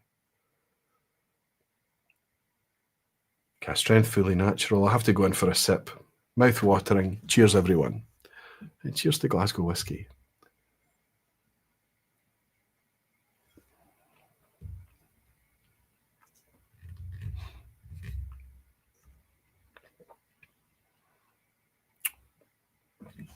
And it draws you in, much drier than you expect.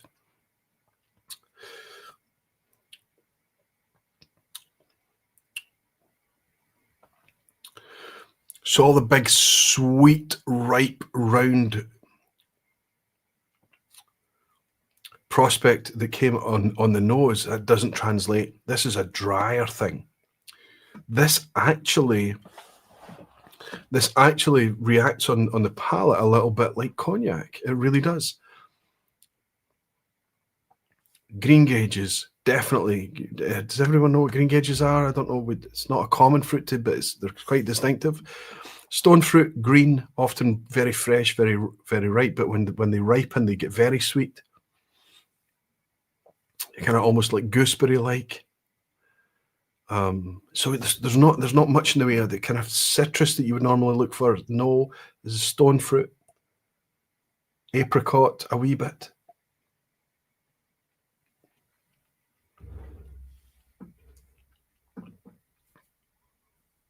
dry and acidic, slightly nutty there as well.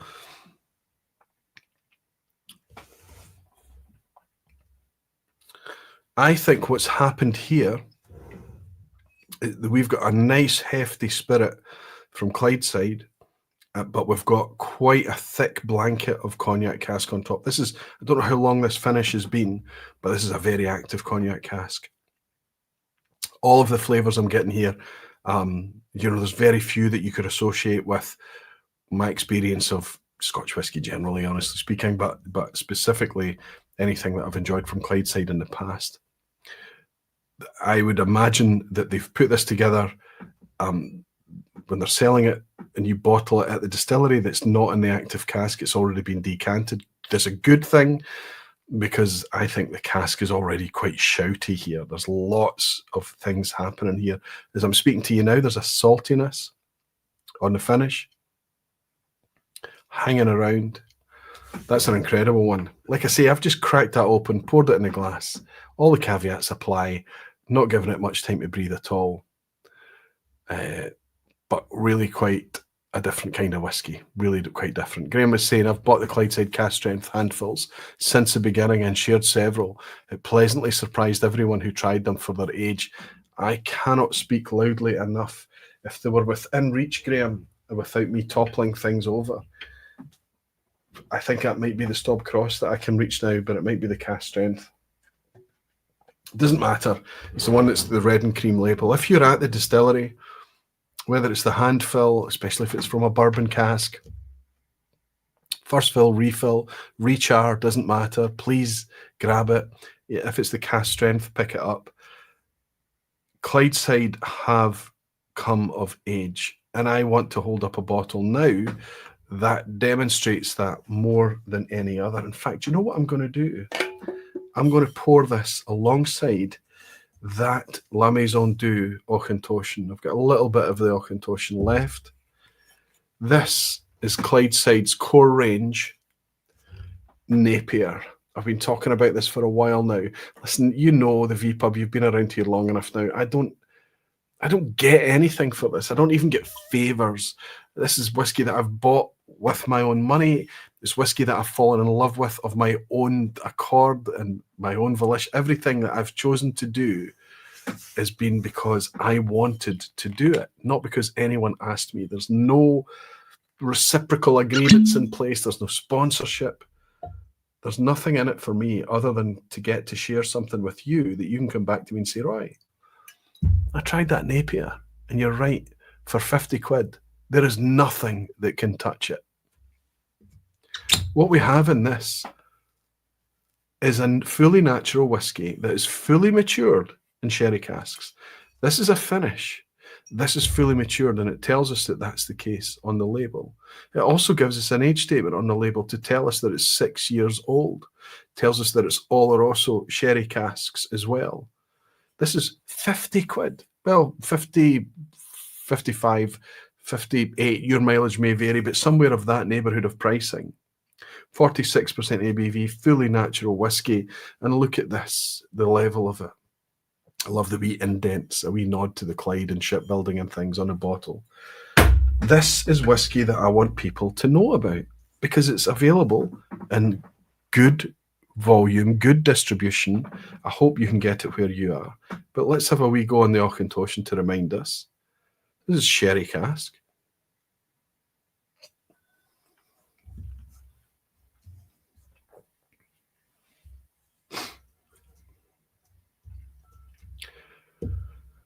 That's a whiskey that's going to put me in a bad mood, I think, every time I taste it. Okay, let's have a wee go on this. I'm putting a lot of pressure on the Napier now, right? No. You just need to nose a wee bit of it. You just need to put your nose in this glass and you know immediately that there's a different prospect altogether. It always takes me by surprise how sweet this is for a sherry cask, but it is fully matured in Oloroso.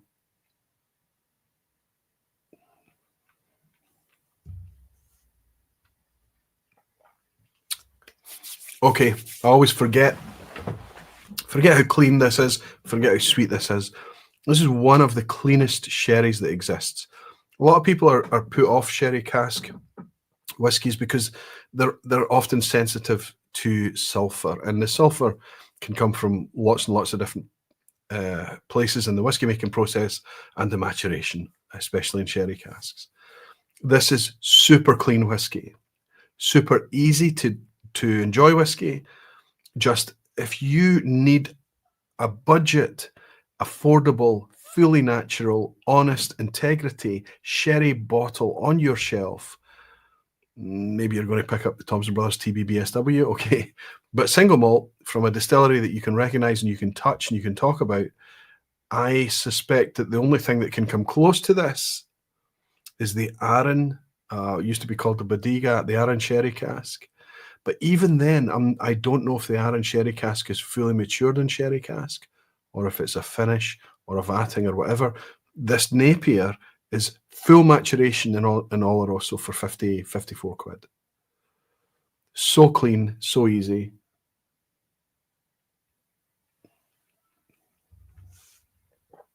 Pure, sweet sherry cask.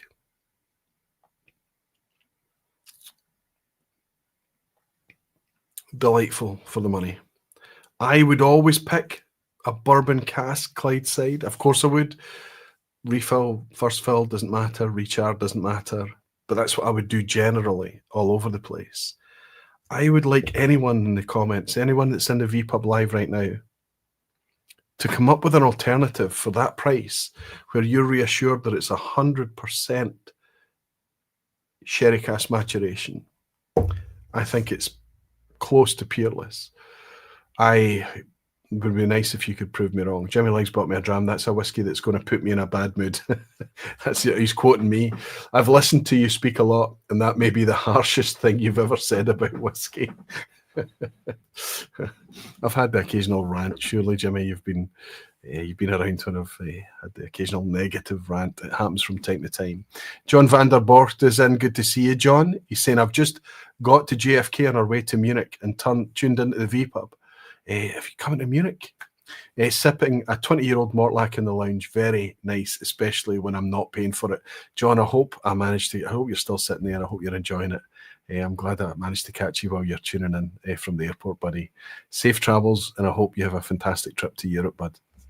Michael Wood is saying, big thanks, Roy Agravidi. Got to say good night, and to everyone, we'll catch up tomorrow and see if the wretched monkey can be outwitted in the quiz. I love Michael Wood's play along with the quiz, right? He always does the thing that I suggest you all do. Before you participate in the quiz, just get a pen and paper and write down A, B, C in any order you like for your 10 questions, your 10 answers. And that's your inner chimpanzee playing alongside. So the only person that you're competing against is yourself and pure chance. Good fun. Because it's multiple choice, we can do that. Inverary Whiskey Shop, good to see you. He's saying Age of Whiskey is less of a focal point given the knowledge of drinkers now.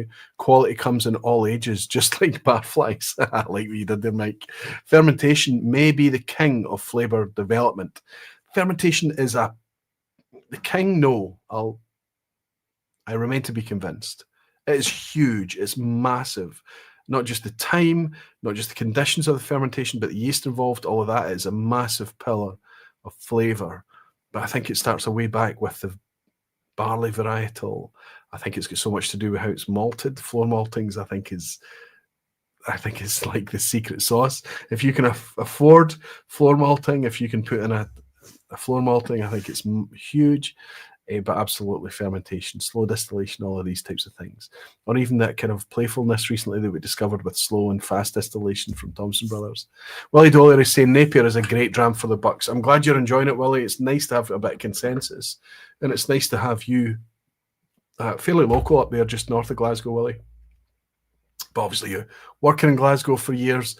Obviously it's close to your heart, and it's nice for us both probably to have something in Glasgow that we can really go. That's just cracking, right?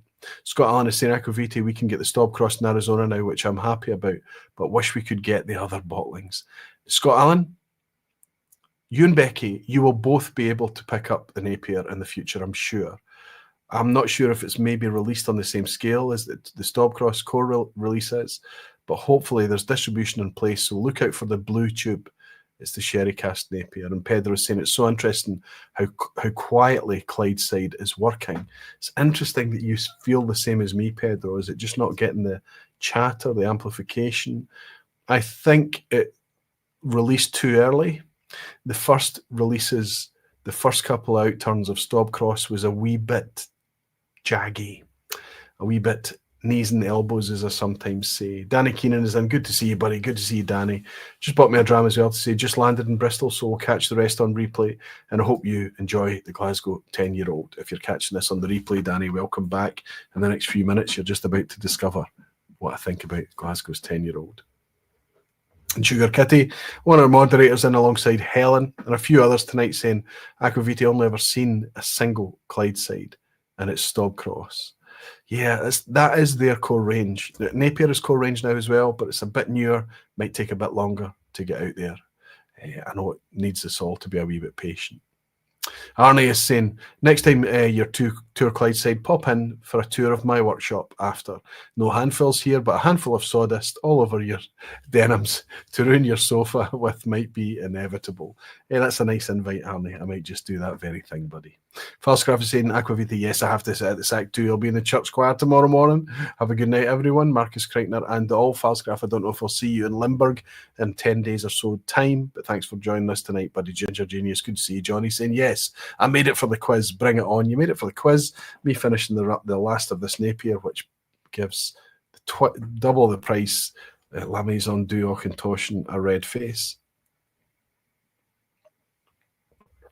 And you made it for the quiz too. Ryan is saying Aquavita Clydeside has some good leadership through Alistair McDonald. So it's still Alistair that's there. He's the guy that I spoke to when they released their first ever core range, Stobcross. Good guy with a great CV, lots of experience in the industry as well. Nice to have you shouting the odds for Clydeside as well. Ryan, I hope when you're down in Glasgow, whatever reason you're down, you give me a wee shout, buddy. Danny Keenan, thank you very much for your dram, bud. I'll just hopefully raise that glass for you. I need to get something else in the glass. And if that's the case, it can only be one more thing. Am I right? Might this be a vPub that gets close to 2 hours? Might we get back to the pre-COVID days? Pedro is saying, going for a whiskey taste now, Barflies and Aquavita. Always great to hang out with you all. Pedro, I hope you come back for the quiz at the end, buddy. Let me know how you get on if you do, and I hope your tasting goes very well. Fastcraft is saying, yes, I'll be in Limburg. Klaus, I will be there with you. I'll see you there. I'll look out for the man in the hat. Not a traffic cone hat. Okay, let's do this. I want to I've got a wee copita out for this, just to distinguish, just to give it its, I don't know, a bit of differentiation, a bit of reverence. I don't know, would that be the word? But this marks something that's significant for me. We want all new distilleries to thrive and survive, right? We want them all to do well. We want the whiskey to be great. We want it to be priced fairly. We want it to be presented naturally. And we want it to be something that can endure for us all, that we can all enjoy. Glasgow was at risk of that not happening. They launched. I bought into it. I purchased the launch bottle from Glasgow. I paid £100 for a bottle from them for their inaugural way back in 2018, which is 7 years ago now. Crazy to think. And I've still not opened it. I've been able to try the inaugural quite a few times because you could pick it up at festivals and tastings and things at the time. And I think a bit like Clydeside, it released a wee bit too early and a wee bit too eagerly. The bottle was a 50cl bottle. It looked exactly like this, but it was not 70cl like this is. It was 50cl. Anyway, it's still sealed. And maybe there'll be a reason to open it one day. But I think really it's just a wee milestone marker of history.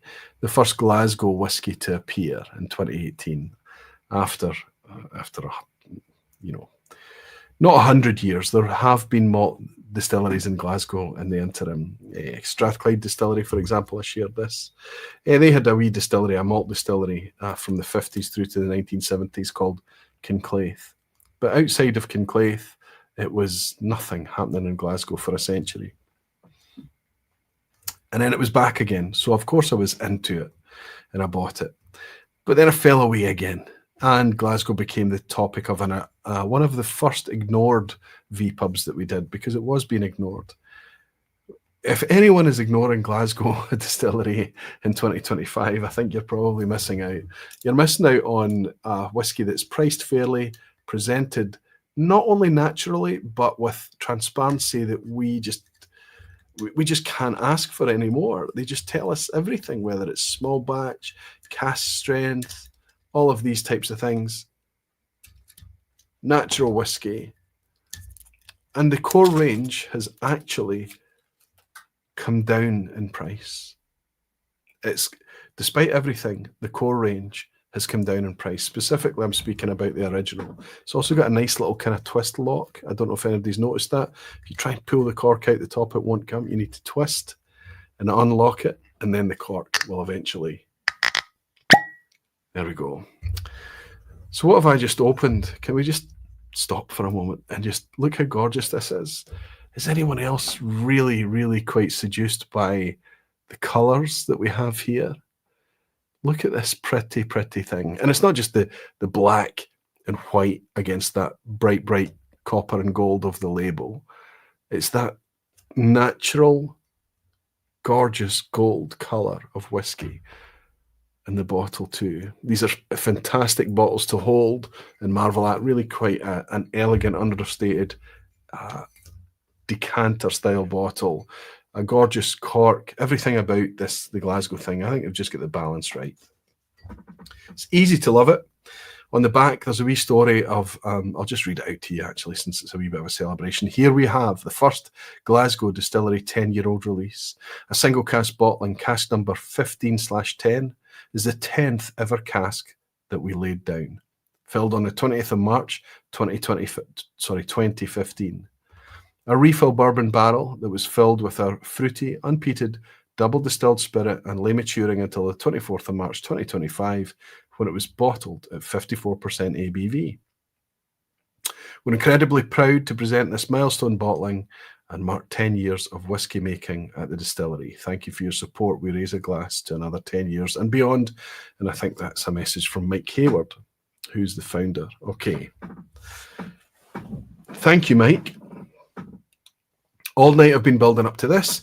This is what I'm excited about. Now I need to preface it. I am not expecting much from this. Let me tell you why. Let me explain.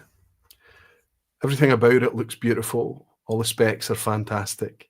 54% ABV, 10 years age statement, non-chill filter, natural colour, everything we want. Let me add extra excitement onto that for you. This was only 230 bottles from a single cask. £69. There is not a thing that we ask distilleries to do that Glasgow Distillery is not doing. Fair, integrity forward, making the best that they can. The word to sum up everything would be fair or earnest. Everything is so, so real. Now let me explain why I'm not expecting much from this. I think to expect this 10-year-old refill bourbon cask to be spectacular would be unfair. What do you think? Let me defend why I take that stance.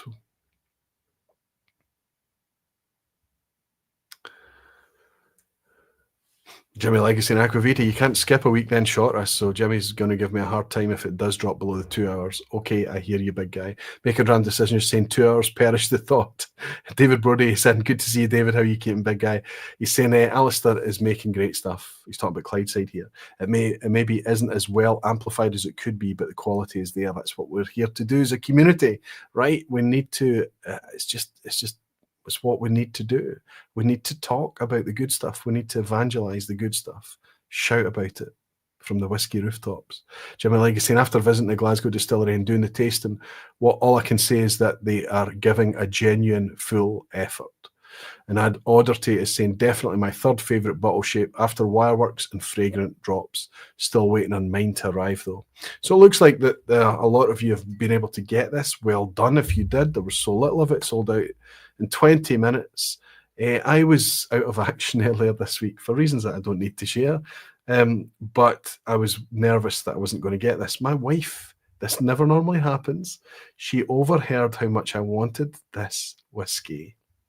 She signed up for an account with Glasgow and sat online at 10 a.m. when this went live and bought it for me. When I came out of my procedure, she showed me the phone to say that she'd managed to secure me a bottle of this. Not bad. Not bad. She doesn't watch. But if you do ever watch, Lynn, thank you, Hen. Thank you. So I wasn't there to be able to get it online. I was so grateful that she was able to do it because 20 minutes was gone. It was sold out. Only 230 bottles. So this wasn't meant to be like a big, massive, here's everything for everyone. It would have been nice if they could have achieved such a thing, of course, but they wanted to get something out there to mark 10 years. And it was a milestone bottling. And for that reason, I suspect that a lot of this might not see the light of day. A lot of it might not be opened. But this one's open.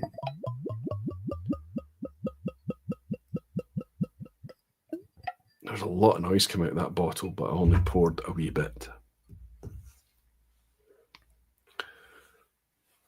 Harrow's saying, I have 50cl bottle here. Glad they dropped it. What a good price on this one. Fantastic. Gordon Burniston saying, photographed a 10-year-old for Seb, Libby and the team last week. A real honour as a proud whiskey-loving Glaswegian aquavitae. A fantastically pure Glasgow whiskey. Loved it. So you've already tried it. Lynn for the win, aquavitae, says Jimmy Legg. Bruce is saying, she's a keeper. Hellswood is saying, defo a keeper, Roy. She's a keeper, says Inverurie Whiskey Shop. Stevie O says, your wife is a keeper. Spectacular is difficult to achieve in 10 years, I guess. Unless you're Springbank, Christoph. You make a good point. You do make a good point. But I want to back you up there, Christoph, because they've told us on the back label this is the 10th cask they ever filled. Listen, anytime we hear about a new distillery starting up, anytime, even if we hear about a distillery being mothballed and brought back to life, or even being shut down for maintenance or whatever and then being brought back on, we know that it takes a little while to get back up into the rhythm and the speed of things and to get everything ticking and running over sweet.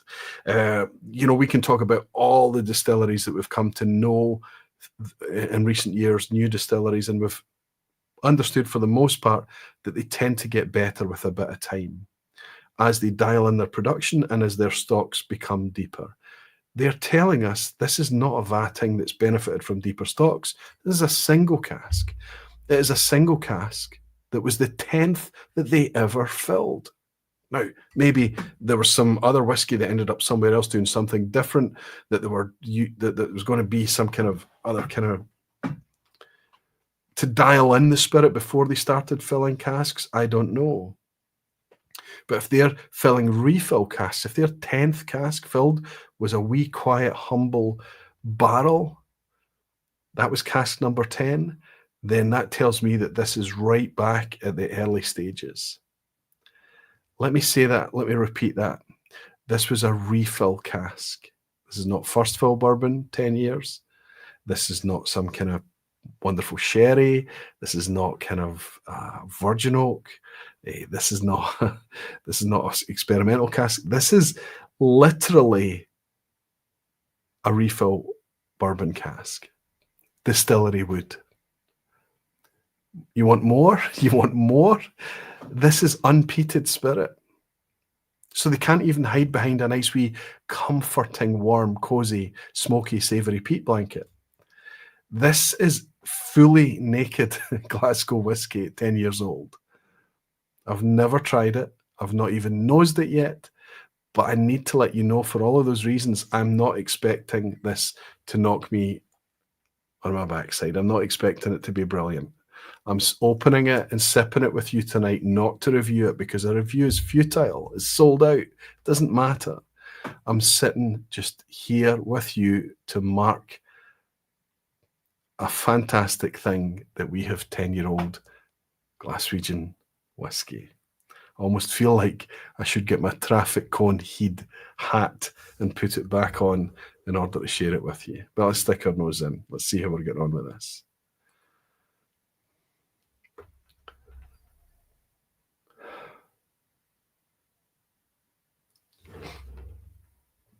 Clean, There's even a kind of white candle wax. Very clean. Very quiet. 54%. Somebody said pure. Was that Gordon? Very pure. That's the essence. It's almost like an outdoor linen. Waxy lemon. That's twice I've thought of a waxy thing. It's certainly like white wax on the nose.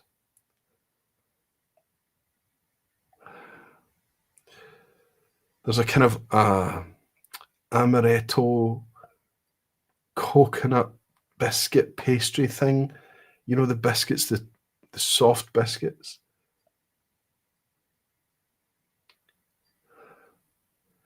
Wee bit of unripe banana.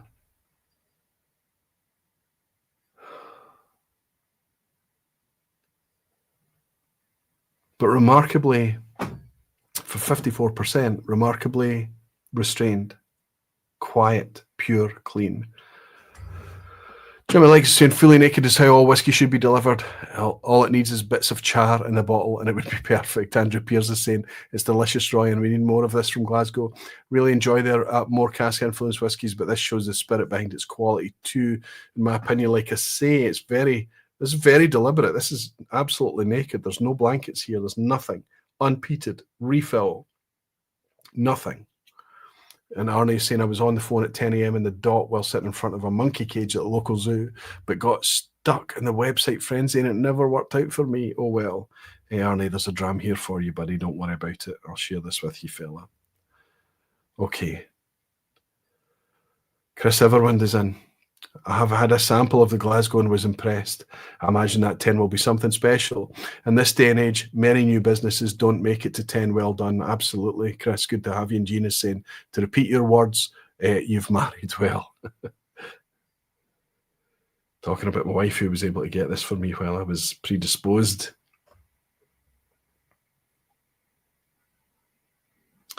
Okay. Cheers, everyone. And regardless of what I think of this, honestly, congratulations to Glasgow Distillery. Well done.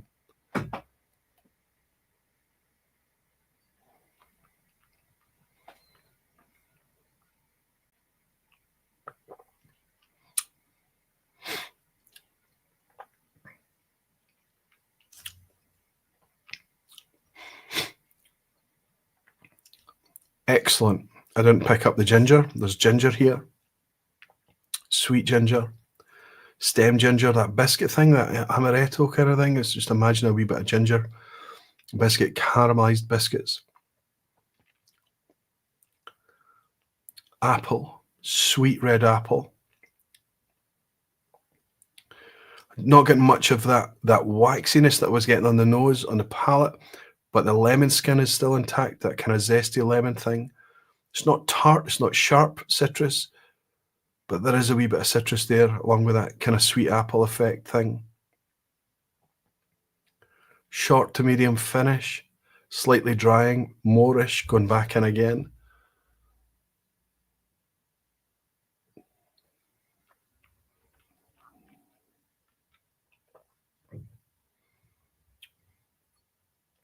Once more, that nice, gentle, the purity is a great way to talk about this. Arrival develops into that slightly ginger.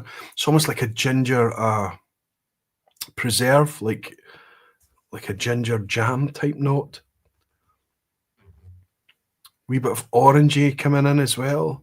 So the kind of lemon thing is maybe a sweet lemon, a slightly orangey, but perfect, pure refill bourbon barrel Scotch whisky. A very modern concept, honestly speaking, certainly modern in the scale of Scotch whisky relative terms. Beautiful. Drying on the finish. Slightly bitter, the green thing on the finish. It's not wood. Maybe it's the malt, just a kind of quiet malt finish. Biscuity too.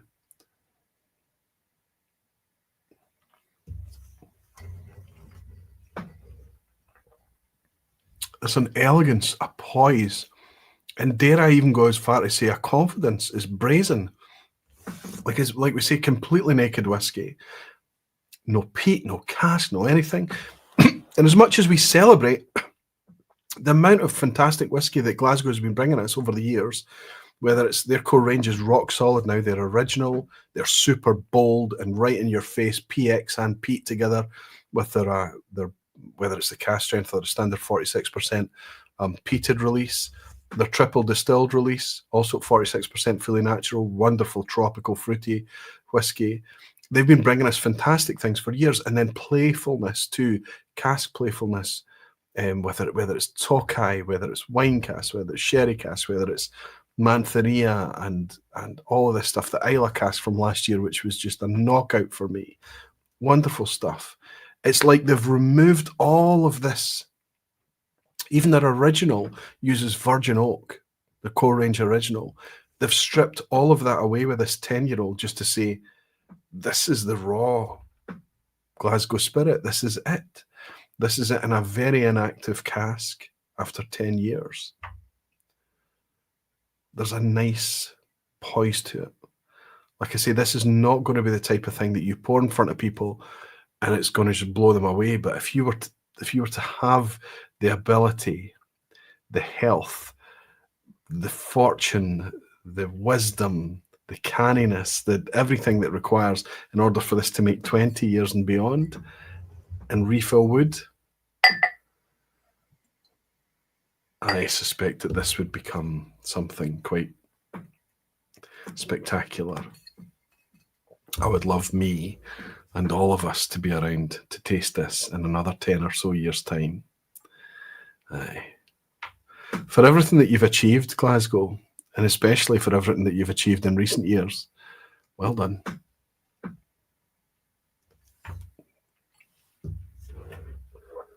Well done. Jeremy Legacy compared to a Glencairn 10? I don't think that would be fair. Could you pour a small measure of Glencairn 10 and compare it to Aquavitae?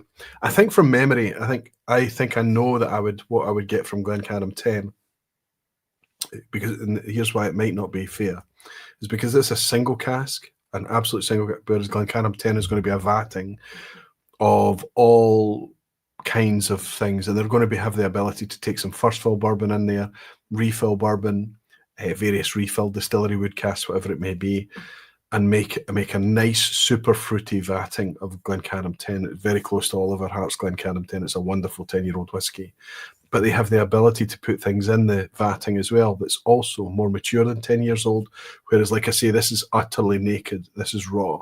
This is a single cask of 10-year-old Glasgow whiskey. And Anthony Lambert is saying, I have to admit that I don't have a huge interest in a 10-year-old. I'm not a huge bourbon cask fan, sorry. I love the PX cask peated and the no-nonsense whiskey pick from Vin, each to their own. Anthony, I hope that everyone, whether they're into bourbon, peaty, sherry, ex-bourbon, refill, whether they're into whatever kind of whiskey that you're into, I hope that despite my own personal preferences, my friend, that everybody feels welcome in our community and the vPub and the lounge here, hanging out with us all, regardless of what your stuff is. Just because I love something doesn't mean that you really have to just go on what is viscerally connecting with you, what you're enjoying. But we also have to be aware that our mood, our development, our discovery arc over time, all of these things are going to affect the different things that we're enjoying. Tom Freeney is saying, Joe Smith is in. Sorry, Joe, I just about missed you there. He's saying, great vPub, Roy. Mon the Ouija's.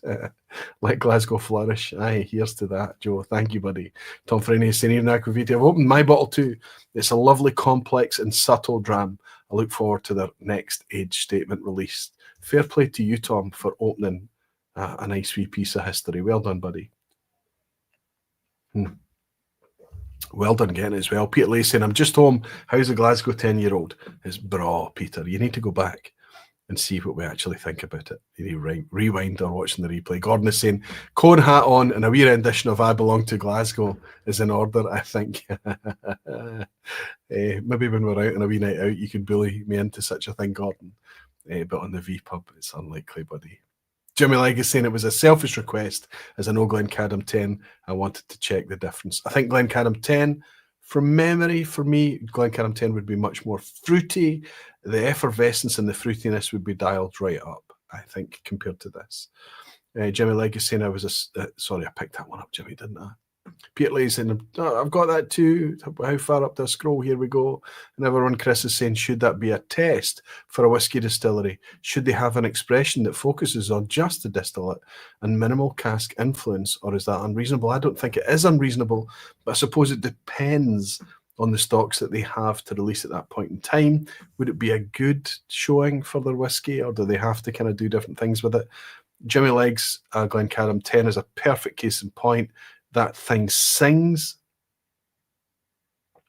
If you were to ask me, okay, depending on my mood, I might go with Glencadam's 18 because of the wonderful kind of aged poise that it has, the lovely white fruit that it has, the very refill-focused 15. But I think my favourite, and I think all of our favourites could often be the 10-year-old, just because of how effervescent and how full on and lovely it is. It's just a wonderful drinking Highland whiskey, especially for what, £45. It's fantastic stuff. Sugar Kitty saying Glencadam 10 also without the biscuit type note. Instead, I would be thinking of the Aquavitae unpeated Ardna. Oh, that's an interesting one. That is an interesting one. The Aquavitae, the unpeated Ardna cask 413 was that? The kind of one that I describe as being silver. That was only, it wasn't even 7 years old, right? Yeah, but I get it, because that was another concept of kind of refill wood, stripping everything back, unpeated liquid, that kind of thing. I like the way you think there, Sugar Kitty. Excellent, excellent, well done.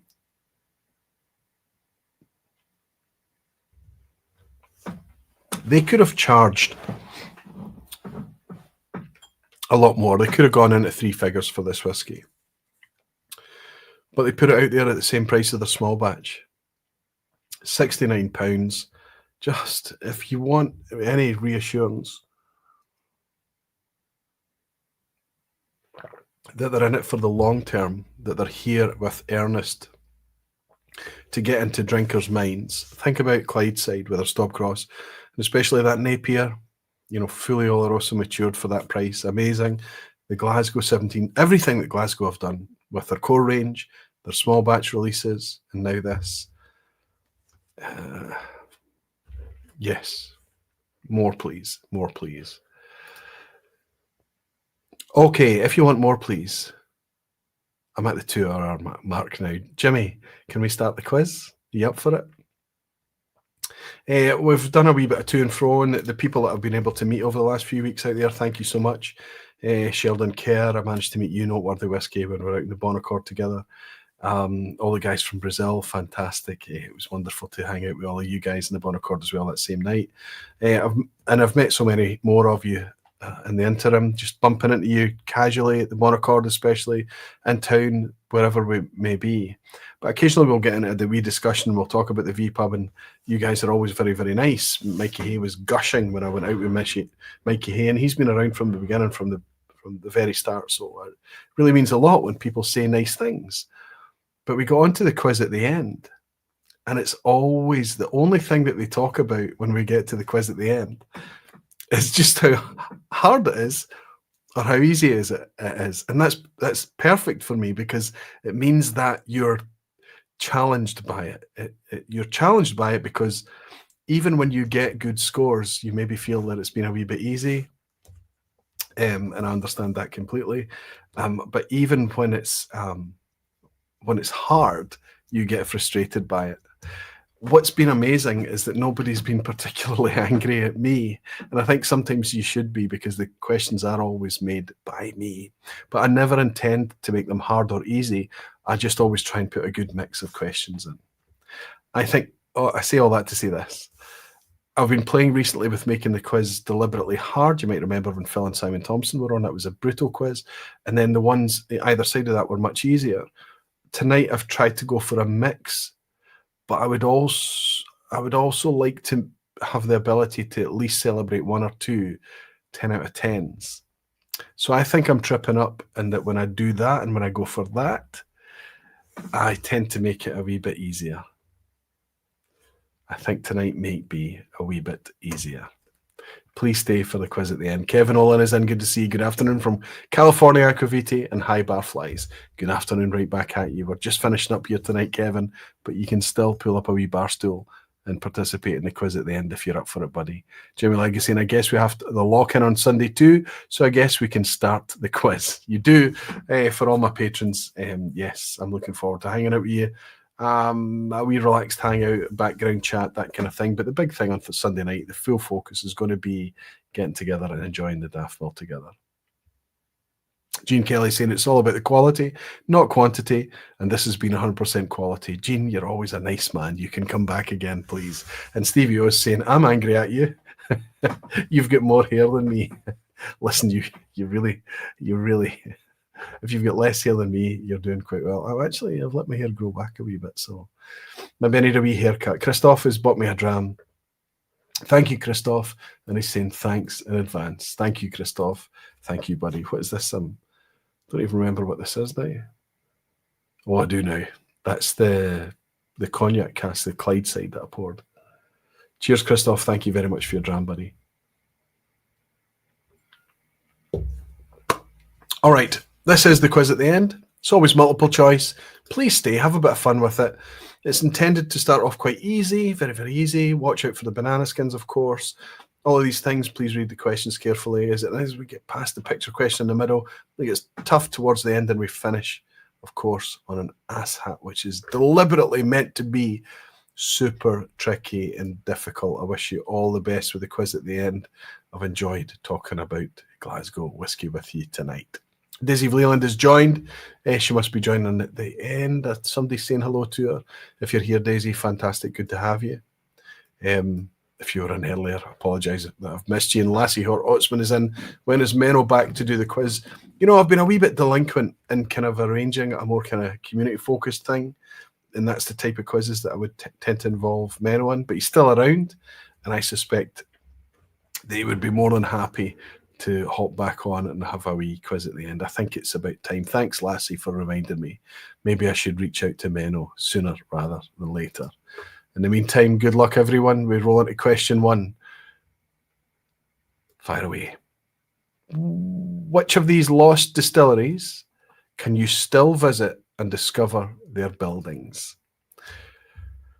Which of these lost distilleries can you still visit and discover their buildings? So 3 closed distilleries here, but ones that you can still go and touch. A, St Magdalene in Linlithgow, B, Milburn in Inverness, or C, Imperial in Speyside. Which of those can you still go and see and touch?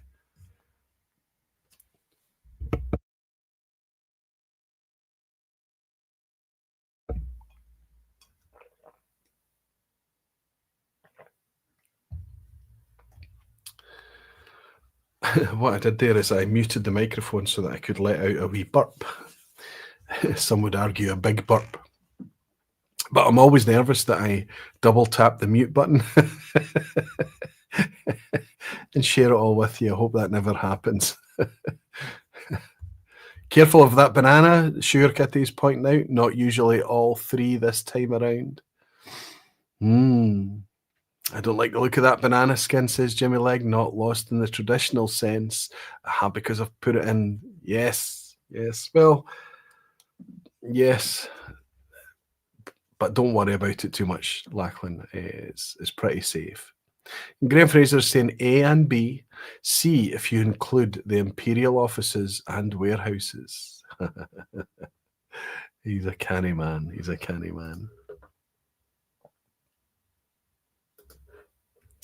The truth is that Graham is actually 100% spot on. Imperial has been demolished, largely demolished. You can still turn up and see Dalmunnock built on the same site, and there's existing buildings there. But the actual distillery, the majority of the distillery buildings themselves use St Magdalene, and Milburn are still fully in place. St Magdalene, people live there now, it's housing. Milburn is actually a pub and restaurant. Imperial has been flattened. If you want to interpret the question that if it was just outbuildings, warehousing, that type of thing, but the main distillery is gone, and if you did answer A, B, and C based on that, you can absolutely take it. But tonight, that's why the banana skin was there, because I was just looking for A, St Magdalene, Linlithgow, and Milburn, and Inverness. Question 2. Mikey Hayes, and good to see you, buddy. Good to see you, Mikey. Which of these Speyside distilleries produces malt known as Wardhead? Which Speyside distillery produces a malt that they call Wardhead? A, Mortlach, B, Tomatin, or C, Glenfiddich?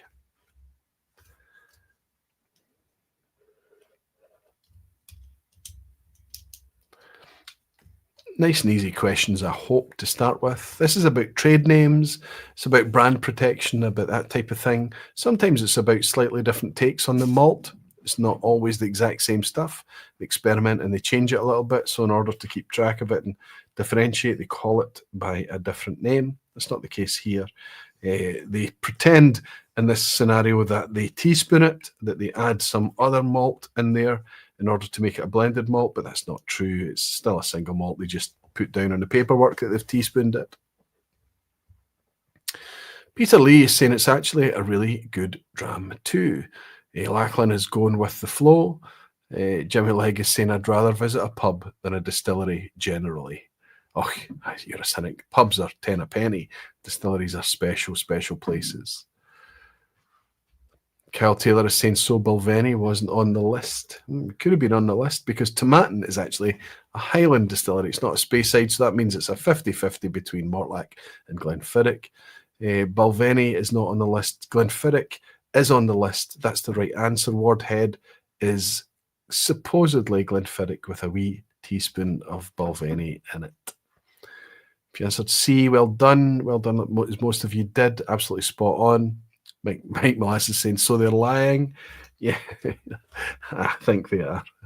Unless somebody goes round and teaspoons all of the casks, right? Because they certainly don't do it at point of filling, right? Anyway, question 3. Which of these was a genuine operational malt distillery based in Glasgow in the last 100 years? Looking for a malt distillery that was based in Glasgow in the last 100 years. This is a hard question unless you were here and listening earlier. A, Adelphi, B, Port Dundas, C, Kinchclaith.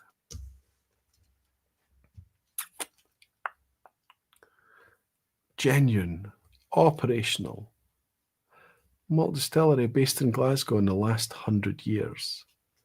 A, Adelphi, B, Port Dundas, C, Kinchclaith. I wonder how I would have got on at the quiz at the end 10 years ago when Glasgow started distilling. I wasn't doing the quiz at the end. I wasn't making it. I suspect I would have been struggling to get a pass mark. But you guys are super knowledgeable. I'm available for work if they need a teaspooner. That's a nice one. Sugar Kitty suggesting that would be a good job, right? Just going around and opening up casks, dropping in a teaspoon, then checking it for quality while you do so, I imagine. Anthony Lambert is saying, the quiz at the end strikes fear into barflies. 80% left the live chat as the quiz started. I know a lot of them do leave, but that's okay. That's why we put it out at the end, Anthony, so that the folk that aren't into quizzes. Kyle Taylor is saying in the last 100 years means no Adelphi, right? Question mark, question mark, question mark. I'll leave it to you, Kyle. I'll be sure to answer your question. Okay, in the last 100 years, Port Dundas is not a malt distillery. It closed in 2010. Diageo finally closed it in 2010. It wasn't a malt distillery, it was a grain distillery. So that's out. It's a 50-50 between Adelphi and Kinchclaith. I already told you tonight that Kinchclaith was a malt distillery and the Strathclyde complex from the 50s until the 70s. That's the right answer. However, Adelphi stopped its malt production in 1925, which is exactly 100 years ago. I couldn't get a specific date on that. Some places suggested it could have been 1926. So if you did answer A and C, you're absolutely deserving of a point. But the one I was looking for here, the only malt distillery in the last century, before Glasgow Distillery came along in 2005, was actually Kinship, just south of the River Clyde, in the complex of Strathclyde Distillery. Question 4. White Peak Distillery recently released an innovative small batch called Little Waters. What was so unique about it? This is sold out as well. A wee bit like the Glasgow Distillery release. This was quite sought after. This is quite an interesting release. But what we want to know is what was so unique about White Peak's Little Waters. A, it was a completely different water source. B, it was a completely different take on dilution. C, it was a completely different take on steeping barley. Doing some funny things, strange things, inventive things, playful things. Some might choose to call it innovative things down at White Peak. Love what they're doing. Love it. But I want to know, what is this Little Waters release all about? Maybe this should have had a wee dram face circle next to it, but was it a completely different water source? Was it a completely different take on dilution, or was it a completely different take on steeping the barley?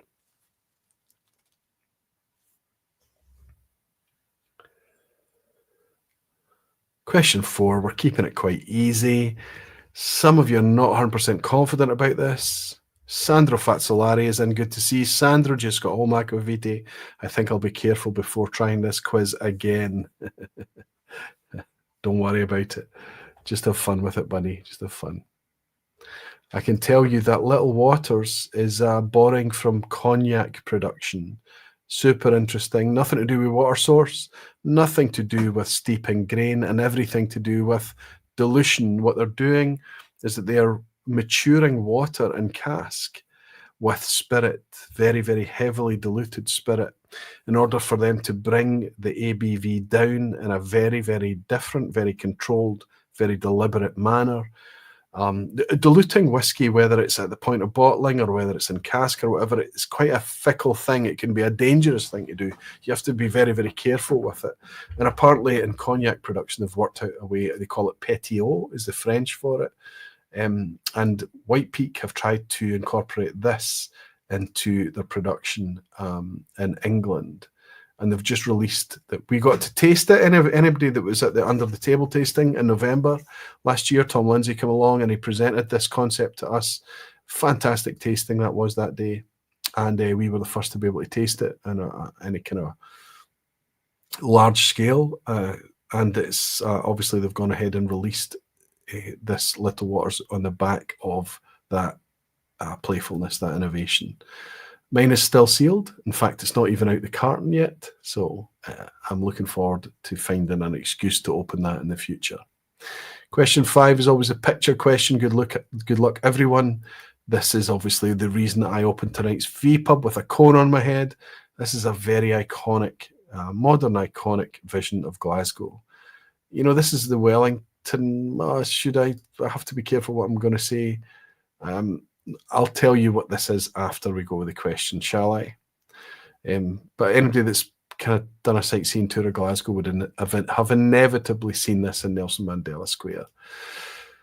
What I want to ask you is, what whiskies have been released with images like this on the label, specifically featuring that iconic traffic cone? A, whiskies from Douglas Lane. B, whiskies from Compass Box. Or C, whiskies from Wheems. Mikey Hayes correcting me, Royal Exchange Square. You're absolutely right, isn't it? Yeah, Nelson Mandela Square is up the back a wee bit. Yeah, that's Royal Exchange Square. My mistake, Mikey. You would think that you were from Glasgow. Of course you are. It was nice to welcome you back home a couple of weeks ago, buddy. It was nice to hang out with you.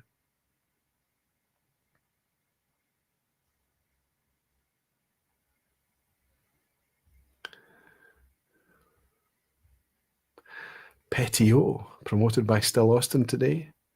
as well as our US consultant, Nancy Fraley. Oh, the famous Nancy Fraley, fantastic sugar kitty. I got to meet Nancy once. B for Wellington, says Anthony Lambert. I have the bottle, says Lachlan McKenzie. The bottle, Lachlan. Well, if you picked up Compass Box Glasgow Blend, it would have this very statue on the front label with the traffic cone. And if you picked up Douglas Lane, what is it called? What's the Lowland one called now? It starts with an E, and I'm showing my age now. Oh my goodness. One of the remarkable regional malts. I'm not going to say anything else until somebody chimes in. The Epicurean, Daisy Vleeland. Well done, Daisy. Thank you so much. The Epicurean from Douglas Lane also has a Glasgow edition, and they incorporate the Glasgow cone as well. You should have Nancy on the show sometime, says Sugar Kitty. She's a great guest. She's very good to our communities in the US and channels all the time. Good idea, Sugar Kitty. Hellswood is also chiming in to say Epicurean, absolutely.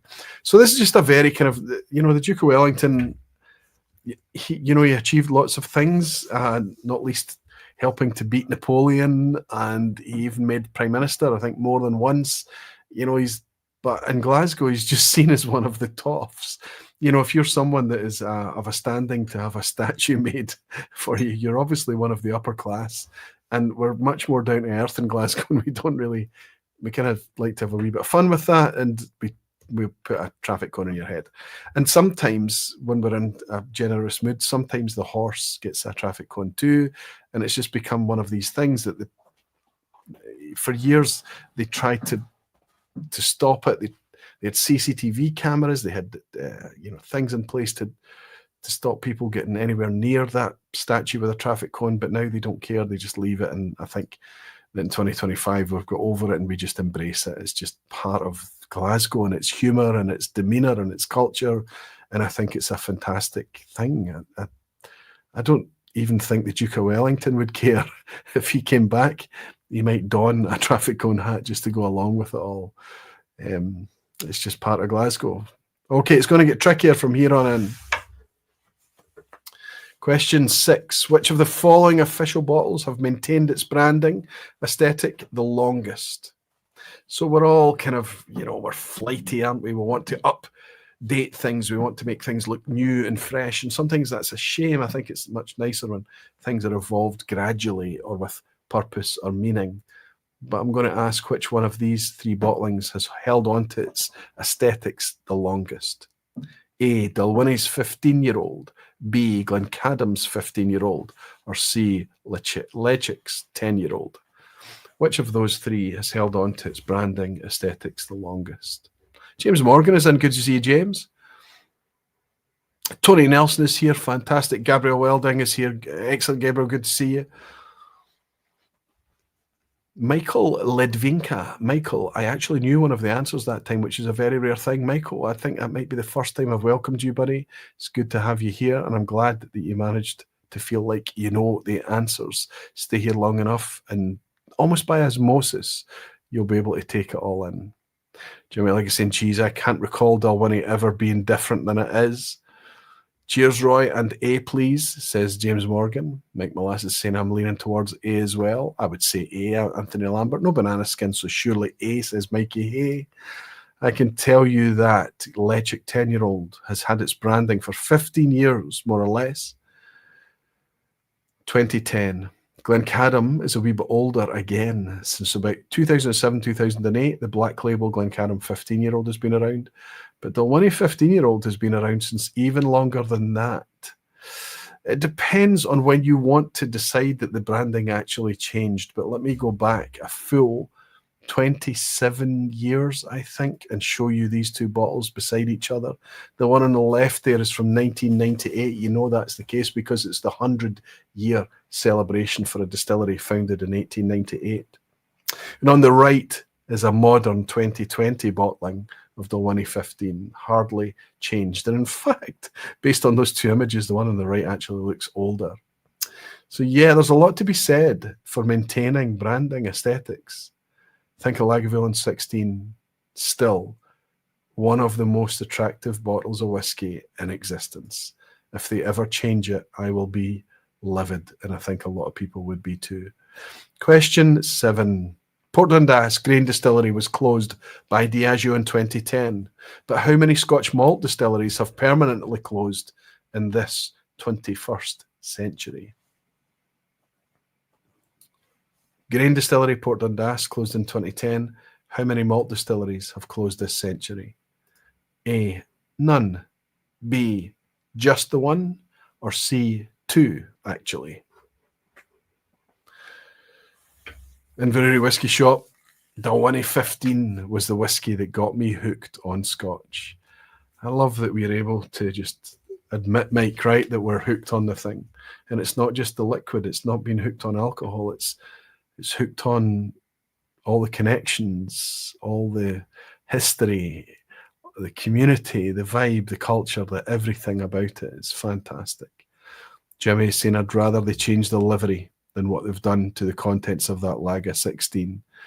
Well, I don't think Lager 16 is unique in how it's changed over the years. It's changed because of the stock that's available. And I'm as heartbroken as you, buddy. But maybe it'll come back again, and if it does, I'd like it to look the same on the outside too. Be nice if they batched it right, have told us. Tony Nelson is admitting that he doesn't have any clue. Everybody's going to be watching for the Graham Frasers of the world, right? I noticed that Ben isn't in tonight. Whiskey with Molly's not here. I imagine he's busy. But probably Graham Fraser is going to just be pausing and wait until the end before he throws in his answer. Daisy is suggesting it could be C, and Gino's Como is saying C. Steve Atkins is going B. Good for you, Steve. Good to see him. Everybody else seems to think it's C. Lassie is on a B. Mikey Hay is on a B. Too slow is insane. Oh, shit. Not confident then, Rob? Okay. Steve Atkins. Anybody else going to follow Steve? Ian Williamson is saying B. No idea, though. Good, good, good. For bonus points, you could tell me which do you think it is. Gabriel Wilding is saying Caperdonic and Speyside. Gabriel, is Speyside actually closed yet? Has it? If Speyside has closed, then C is probably valid, Gabriel, but Caperdonic is the only one, to my knowledge. Early 2000s, we lost Caperdonic. There's still product out there. It's a ghost distillery now. It's not particularly sought after or in demand, but think of Imperial just a mere 5 years ago. I imagine that Caperdonic will be at some point. If Speyside is closed, then I would say anybody that answered C can claim a point too. But I think Speyside has still got a wee bit of time left on its lease, and it might not need to close. But it's not closing for any other reason than it needs to move site. Graham Fraser is saying, yep, it was B. All right, let's move into question 8. It looks like a lot of you are still hanging on with good scores. I'll shout you all out in a second. Question 8. The first sightings of the 2025 Diageo special releases have been shared already online. Although yet to be confirmed, which of the following do we know to be false? I'm going to give you 3 2025 Diageo special releases, and you can tell me which one is false. A, Dalwhinnie, a 21-year-old in an ex-red wine cask. B, Lagavulin 12 in ex-sherry casks. Or C, Talisker, that says is, should say in ex-volcanic rock toasted casks.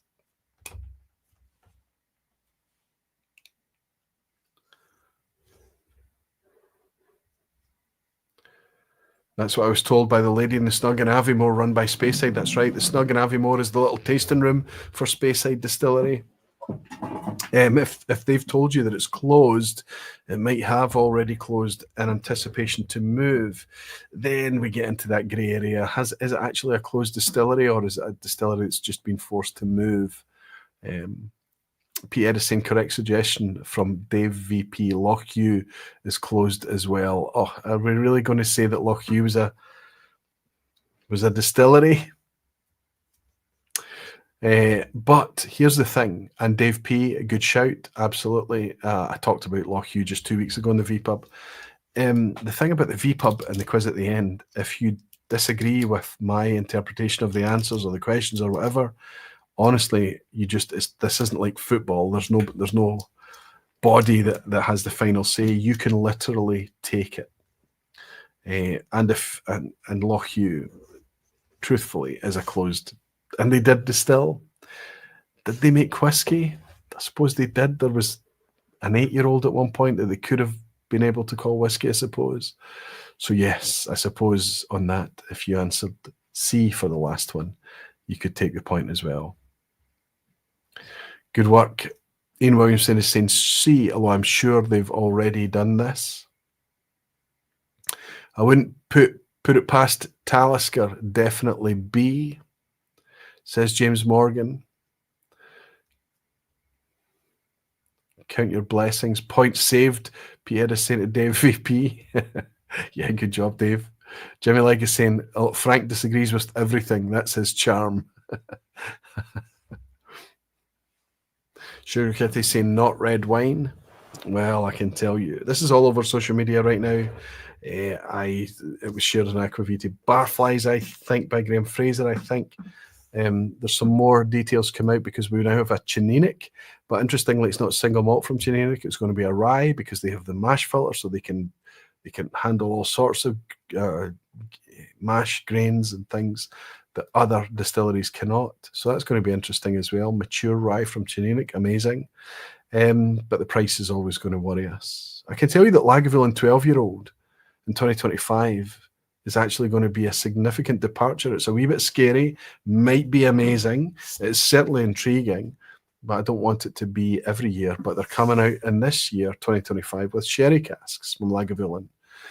Talisker, yes, with the tumbled rock casks from last year. They're doing it again, but this time they're talking about ex-volcanic rock toasted casks. I've got no idea the mechanics behind that. It just sounds gimmicky. Just give us good Talisker.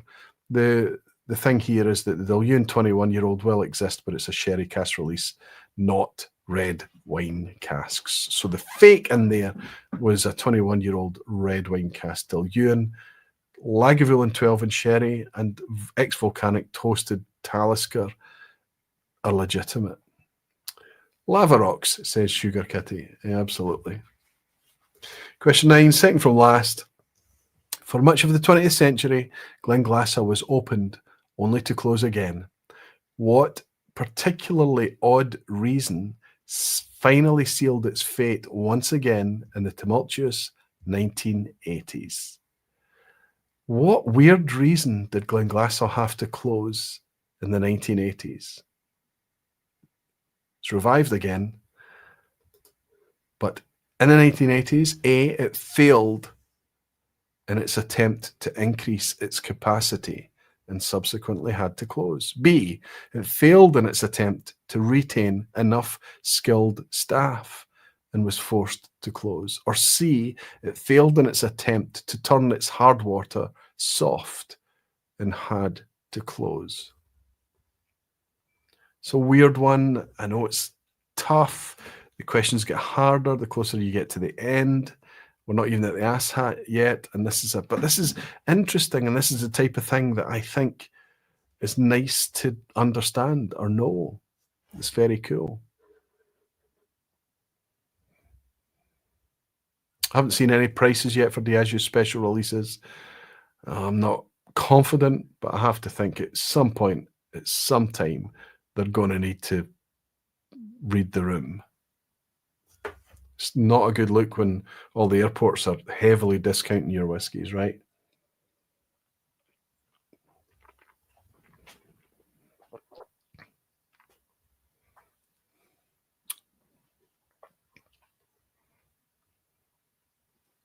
Ah, the 80s, says Anthony Lambert. Had my first single malt in 86. Go for C. Can't imagine it's C, hard water here, but not really in Scotland. So B, says Petehead. I'm going C. Glenglassaugh has always produced a spirit difficult to use in blends. Guessing B, says Mikey Hay. Gabriel Welding says the laziness dog called Speyside a lost distillery now, but whether that was her just trying to sell whiskey, yeah, they're going to move. It will not be the same distillery. I think that's true, but they're still going to be making whiskey. It's too big a brand in Asia. Spey is a huge brand in Asia. All right, okay, let's take you through this. Graham Fraser's nailed it as per usual. It was always infamously tricky to use in blends, Glenglassaugh, because of its hard water. And at one point in the 1970s, they wanted to use it for famous grouse. So they tankered in soft water to see what would happen if they made it with soft water, and it was more appealing to them. So they eventually invested in a huge plant to take the Glenglassaugh hard water, which is rare in Scotland, as one of you have already pointed out. But being coastal, it was quite hard, mineralic water. They put in a plant to soften the water at Glenglassaugh. That plant wasn't particularly efficient, and it was certainly expensive, and it made it very, very easy when they were working out which plants to close. What sealed Glenglassaugh's fate in the 1980s was the fact that it had hard water, and in order for it to be what they'd termed at the time useful, they needed to turn it to soft water, and that's what killed it. It was a failed attempt to turn its hard water soft. Graham Fraser, you never cease to amaze. Quite amazing. Okay, we roll into this at the end. Let's see how the scores are doing. We've got an 8 out of 9 all over the place. Loads and loads of 8s out of 9s from Gino, from Hellswood, from Mikey Hay. Lachlan Mackenzie's on a 9, along with Kyle Taylor. Lots of 7s as well. Matt Fulick. Matt, good to see you, buddy, on a 9 out of 9 as well. Amazing.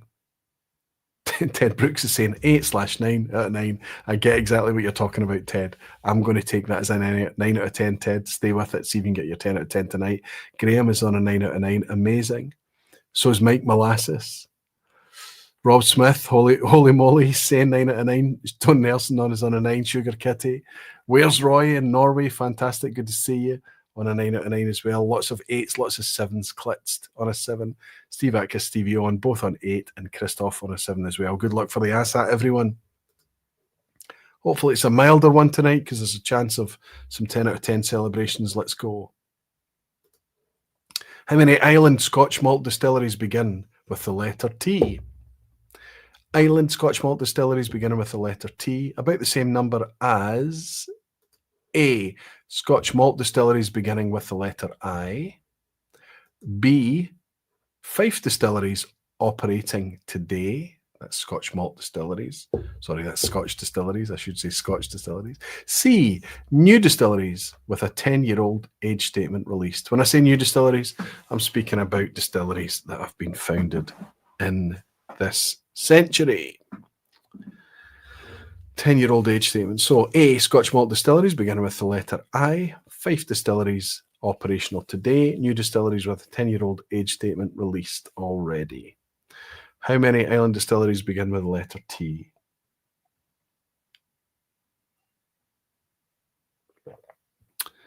You should see Graham Fraser do gymnastics, aquavitae. Now that's amazing. I wouldn't put it past him, Jimmy. Gene Kelly saying, wishing all the folks in the running a 10. Good luck, all the 9s, says Sugar Kitty. It's amazing how supportive you are of each other. Too Slow saying, no. Rob's gutted. Gene Kelly. What are you on, Gene?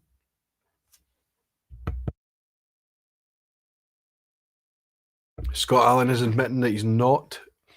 He's glad he's not trying to get a 10. And Graham Fraser saying, a bit too old for that, Jimmy, like a bit too old for the gymnastics. Okay, here we go. Maybe this will help you. I can tell you that Scotch malt distilleries beginning with the letter I, number 4. So that would be Inchdearney, Inchgower, Isle of Rassay, and Isle of Tiree.